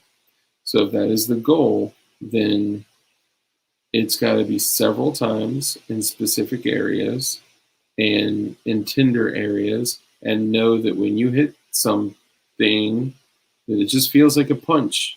They don't feel it. They don't feel the ouchie like when you get a paper cut. They do not feel it. It feels like they got punched. So my boy took a, buck 110 fixed blade to the chest, punctured his lung and all that. He fought for like 10 minutes after that in a fist fight. And didn't even know till he got back in the car and was hanging out the window talking shit like, yeah, motherfucker, I got your ass. And then he was like, yo, I'm soaking wet. And then he was like, oh, shit.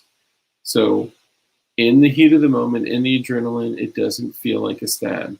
It feels like a punch. So the idea is to put as many holes in the watermelon as possible. Okay, so if you're looking for something larger that creates more distance and more leverage, then you want something that's like around the 14-inch mark, okay? So what I've found to be best are the Cold Steel Raja 2s, the Cold Steel Raja 1s, which you're not going to find them. I sold mine for like $475. They're crazy expensive. This is the Cold Steel Luzon, Luzon.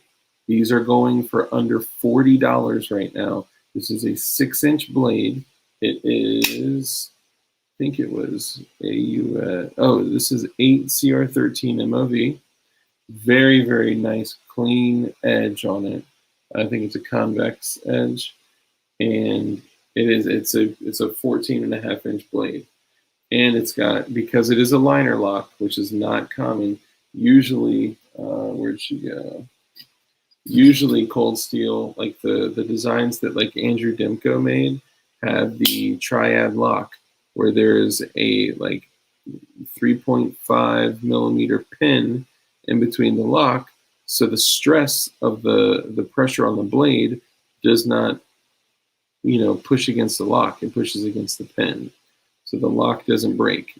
Liner locks are different. Liner locks, you are going to be limited to how much stress and pressure you can put on this. So what did they do? They came up with a locking mechanism that jams a chunk of steel in between the liner lock and the frame. It's an excellent idea.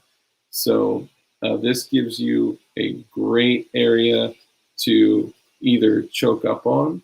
I mean, you can, use it to whittle away at something, choke in the middle, or you can choke all the way back and get some distance and, little snap cuts. Yeah, but this gives you, like, if you're in a fight, like without firearms, if you're in a fight like that, using tools like this, you want distance, you want leverage, you want, yeah, so keep that in mind. Yeah, under $40, guys. If you want the link, let me know. It will be the best $40 you ever spend. And literally, so I have sweats on, okay? But, bro, when you take it out of the pocket, sweatpants. If I had jeans on, it would pop out. It literally pops out just like the wave feature. It catches on that, and then as you draw it, it opens up. And there's nothing better than being able to just draw your shit and being able to deploy it immediately. Okay? So If you're looking for the link, let me know. You can get it for like $37 to $39. Why carry a blade where you can carry a pocket full of sand? It's true. Now, I may create a CO2 driven sand dispenser on this. So where I can go and spray sand all in their face and then, haha, and then go to town, right? Bro, steel chopsticks if you need to enter sensitive situations. Absolutely. They're great for sensitive areas of the body, head, face, pressure points like a Kubotan. You can also sharpen the feet out of them. Screwdrivers, small multi-tool screwdrivers. Use them once. The other thing, there are small like key rings and shit that you can get from these little Kershaw kits that you can literally slide into your pinky. One of them has like this little like steel, like almost like probably like the size of like that right there that you can put on your fist, and if you were to just thunk and someone's hit, like, oh, it would just punch a hole into someone's dome piece. Like it would literally punch holes in their skull, and all you're doing is just punching. And I have a few other knucks that don't appear as knucky. Dude, maybe me and Telhart can collaborate and make a sword with a 357 PCP air gun that shoots out the handle. That'd be dope. Legal everywhere. Know where your targets are too. Go for spots to incapacitate other than just blood loss. Yep, absolutely. 14 away from about 50. Damn.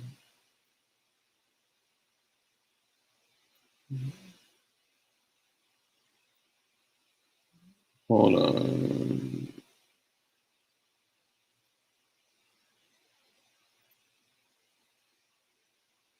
Good job, Bacon. You know the deal.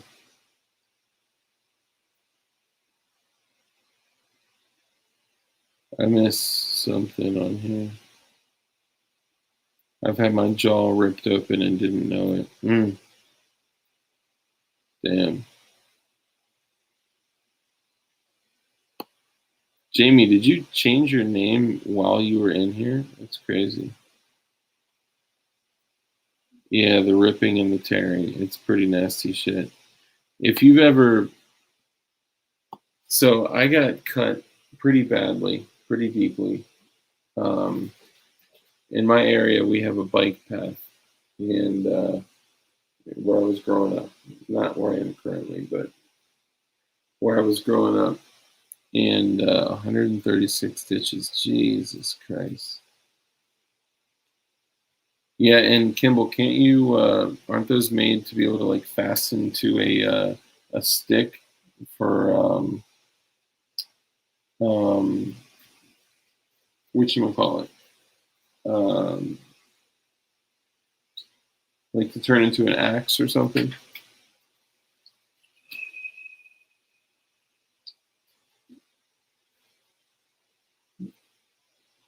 Huh. That's what happens when you're in chats like this, man. Damn, we've been going for 3 hours. Fuck me. Oh, okay. So, sorry. So I was walking, and this is before I had my pit bull, and I had a fucking 76-pound brindle pit bull that was just a beast. We had to put him down. We actually got mandated by the state to put him down. This is before I was awoken and, on a quest to be free. So I was walking down the bike path, and I didn't grow up in like a terrible area, but I was in an area that like there was a lot of MS-13, 18th Street, like a lot of Spanish gangs. And anyway, so I'm walking down the bike path, and this dude is cutting across the other side of the bike path because it's like, like lanes. And he literally comes up, and it's like just getting dark. And he walks up on me, and this dude, I swear to God, pulled out a blade that was smaller than this, and he was like yelling in Spanish, just pointing it at me, and like I literally just had my hands like this, and I was a kid, and I literally just dove for it, grabbed it, and dude, literally like I don't know if you can see the here, let me turn the light. Whoa, it's bright. I don't know if you can see the stitches. You can see, yeah, you could almost see it better before. Yeah, that white line going right up there. You can actually still see this light, not so much. You can actually still see the holes next to it where the stitches were. Isn't Virginia the land of lovers? It's supposed to be, man. Ed Calderon is a shit. Hell yeah. So I grabbed it and just started fighting with the dude, punched him in the head a bunch of times.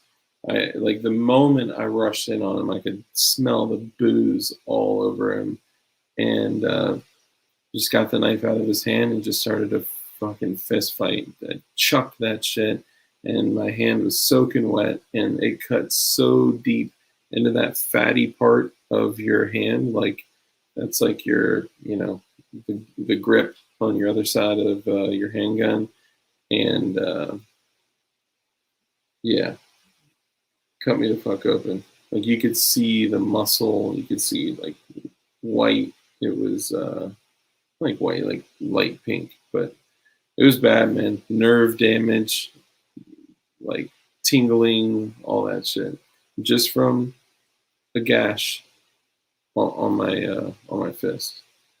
Um, anyway, sorry. I just wanted to share these knives with you guys. Like almost all of these knives were super inexpensive, right?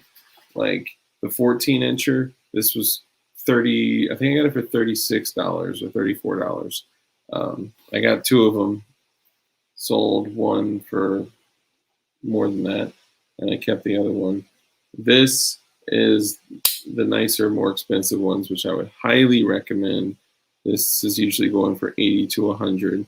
If you can find one secondhand, man, scoop it up quick. But 80 to 100. This is usually 60 to 80.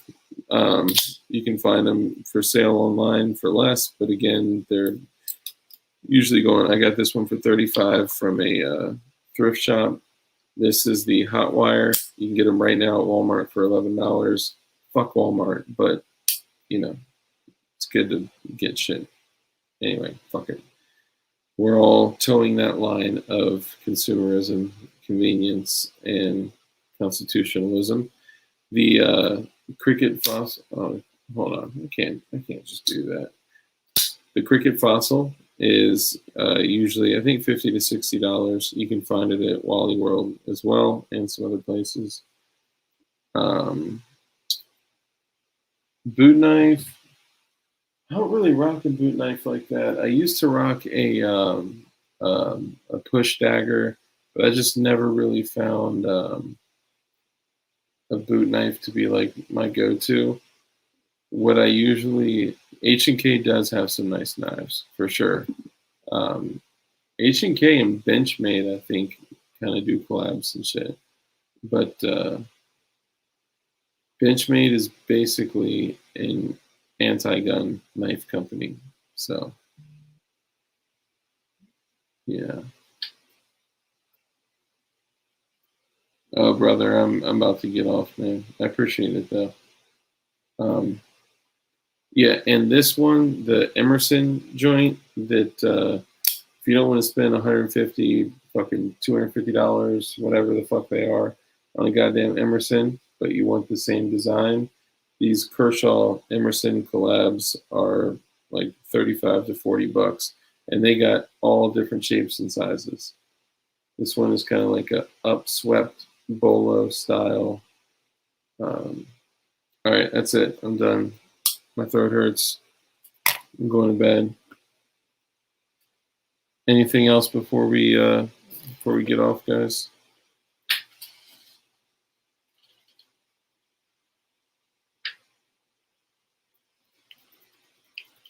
Yeah, no, you're good, dude. You see in movies where the click their boot and the blade come out and tip, are those legit? I do think that those do exist, like the Desperado knife, where like you hit the side of the boot and like a switchblade comes out. I think I've seen those before, but maybe not. Maybe I'm tripping.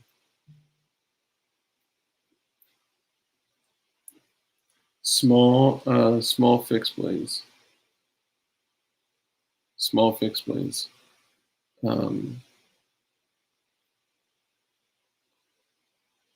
Yeah, it can be rigged up with custom shit. Next time we discuss how to evade tracking dogs, shit, I could tell you right now. You want to know the secret? I'll show you something, but you guys have to promise that you did not learn it here. If you guys are trying to not set off any crazy alarms, okay, and need to get rid of a dog, the best thing you can use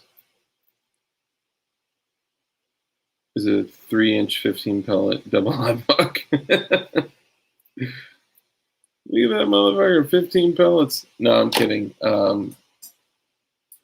don't know. Honestly, I don't know. Like, try not to smell like a human. Carry something with you that'll change your smell. Deer piss, maybe. Fucking, honestly, hot sauce. Dogs get near you, fucking spray hot sauce all over the fucking place.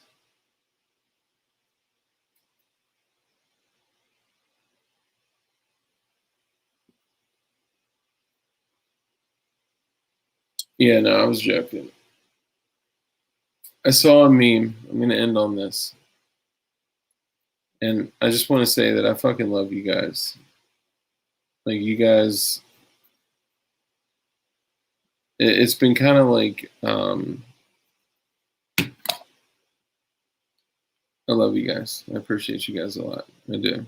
Things have been challenging lately, so having you guys to be able to hop on and talk to is chill as fuck. So thank you. I love y'all. What was I gonna end on? Fuck, I was saying something, man.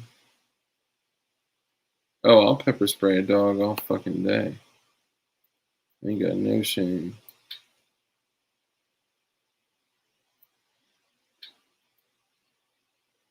What the fuck was I gonna say, man?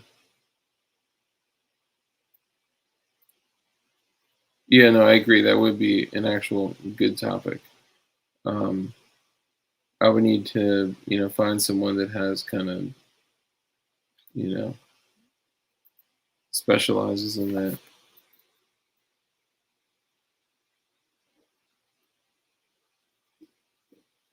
I can't remember. Oh, that's right. I was gonna end on this. So I saw a meme. It said,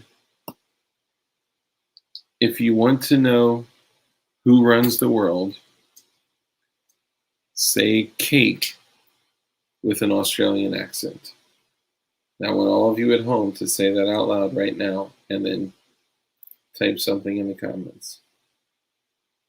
I'd like a big piece of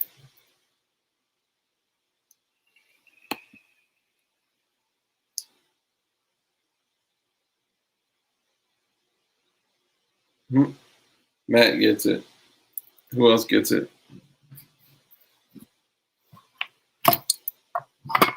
Cake.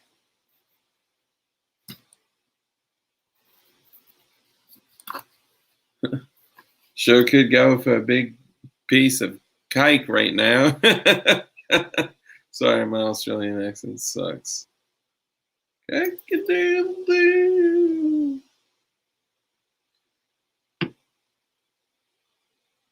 Gotta squeeze the wolf just right to get it.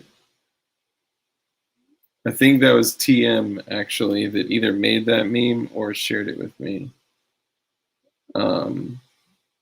Yeah, I know. That's why I want to keep enforcing that. Honestly, our message is all about love, care, compassion, and contribution to others. And I hope you guys know that, like, genuinely, that's what we're all about. Like, we don't want to go to war. We don't want to blow people up with stuff remotely. I mean, I will, but I don't want to. Um, but what's happened now is that, yeah, me too, mate. Put it on the Bobby. What the fuck? Yeah, that's it. I love you guys. You have a good night. Peace.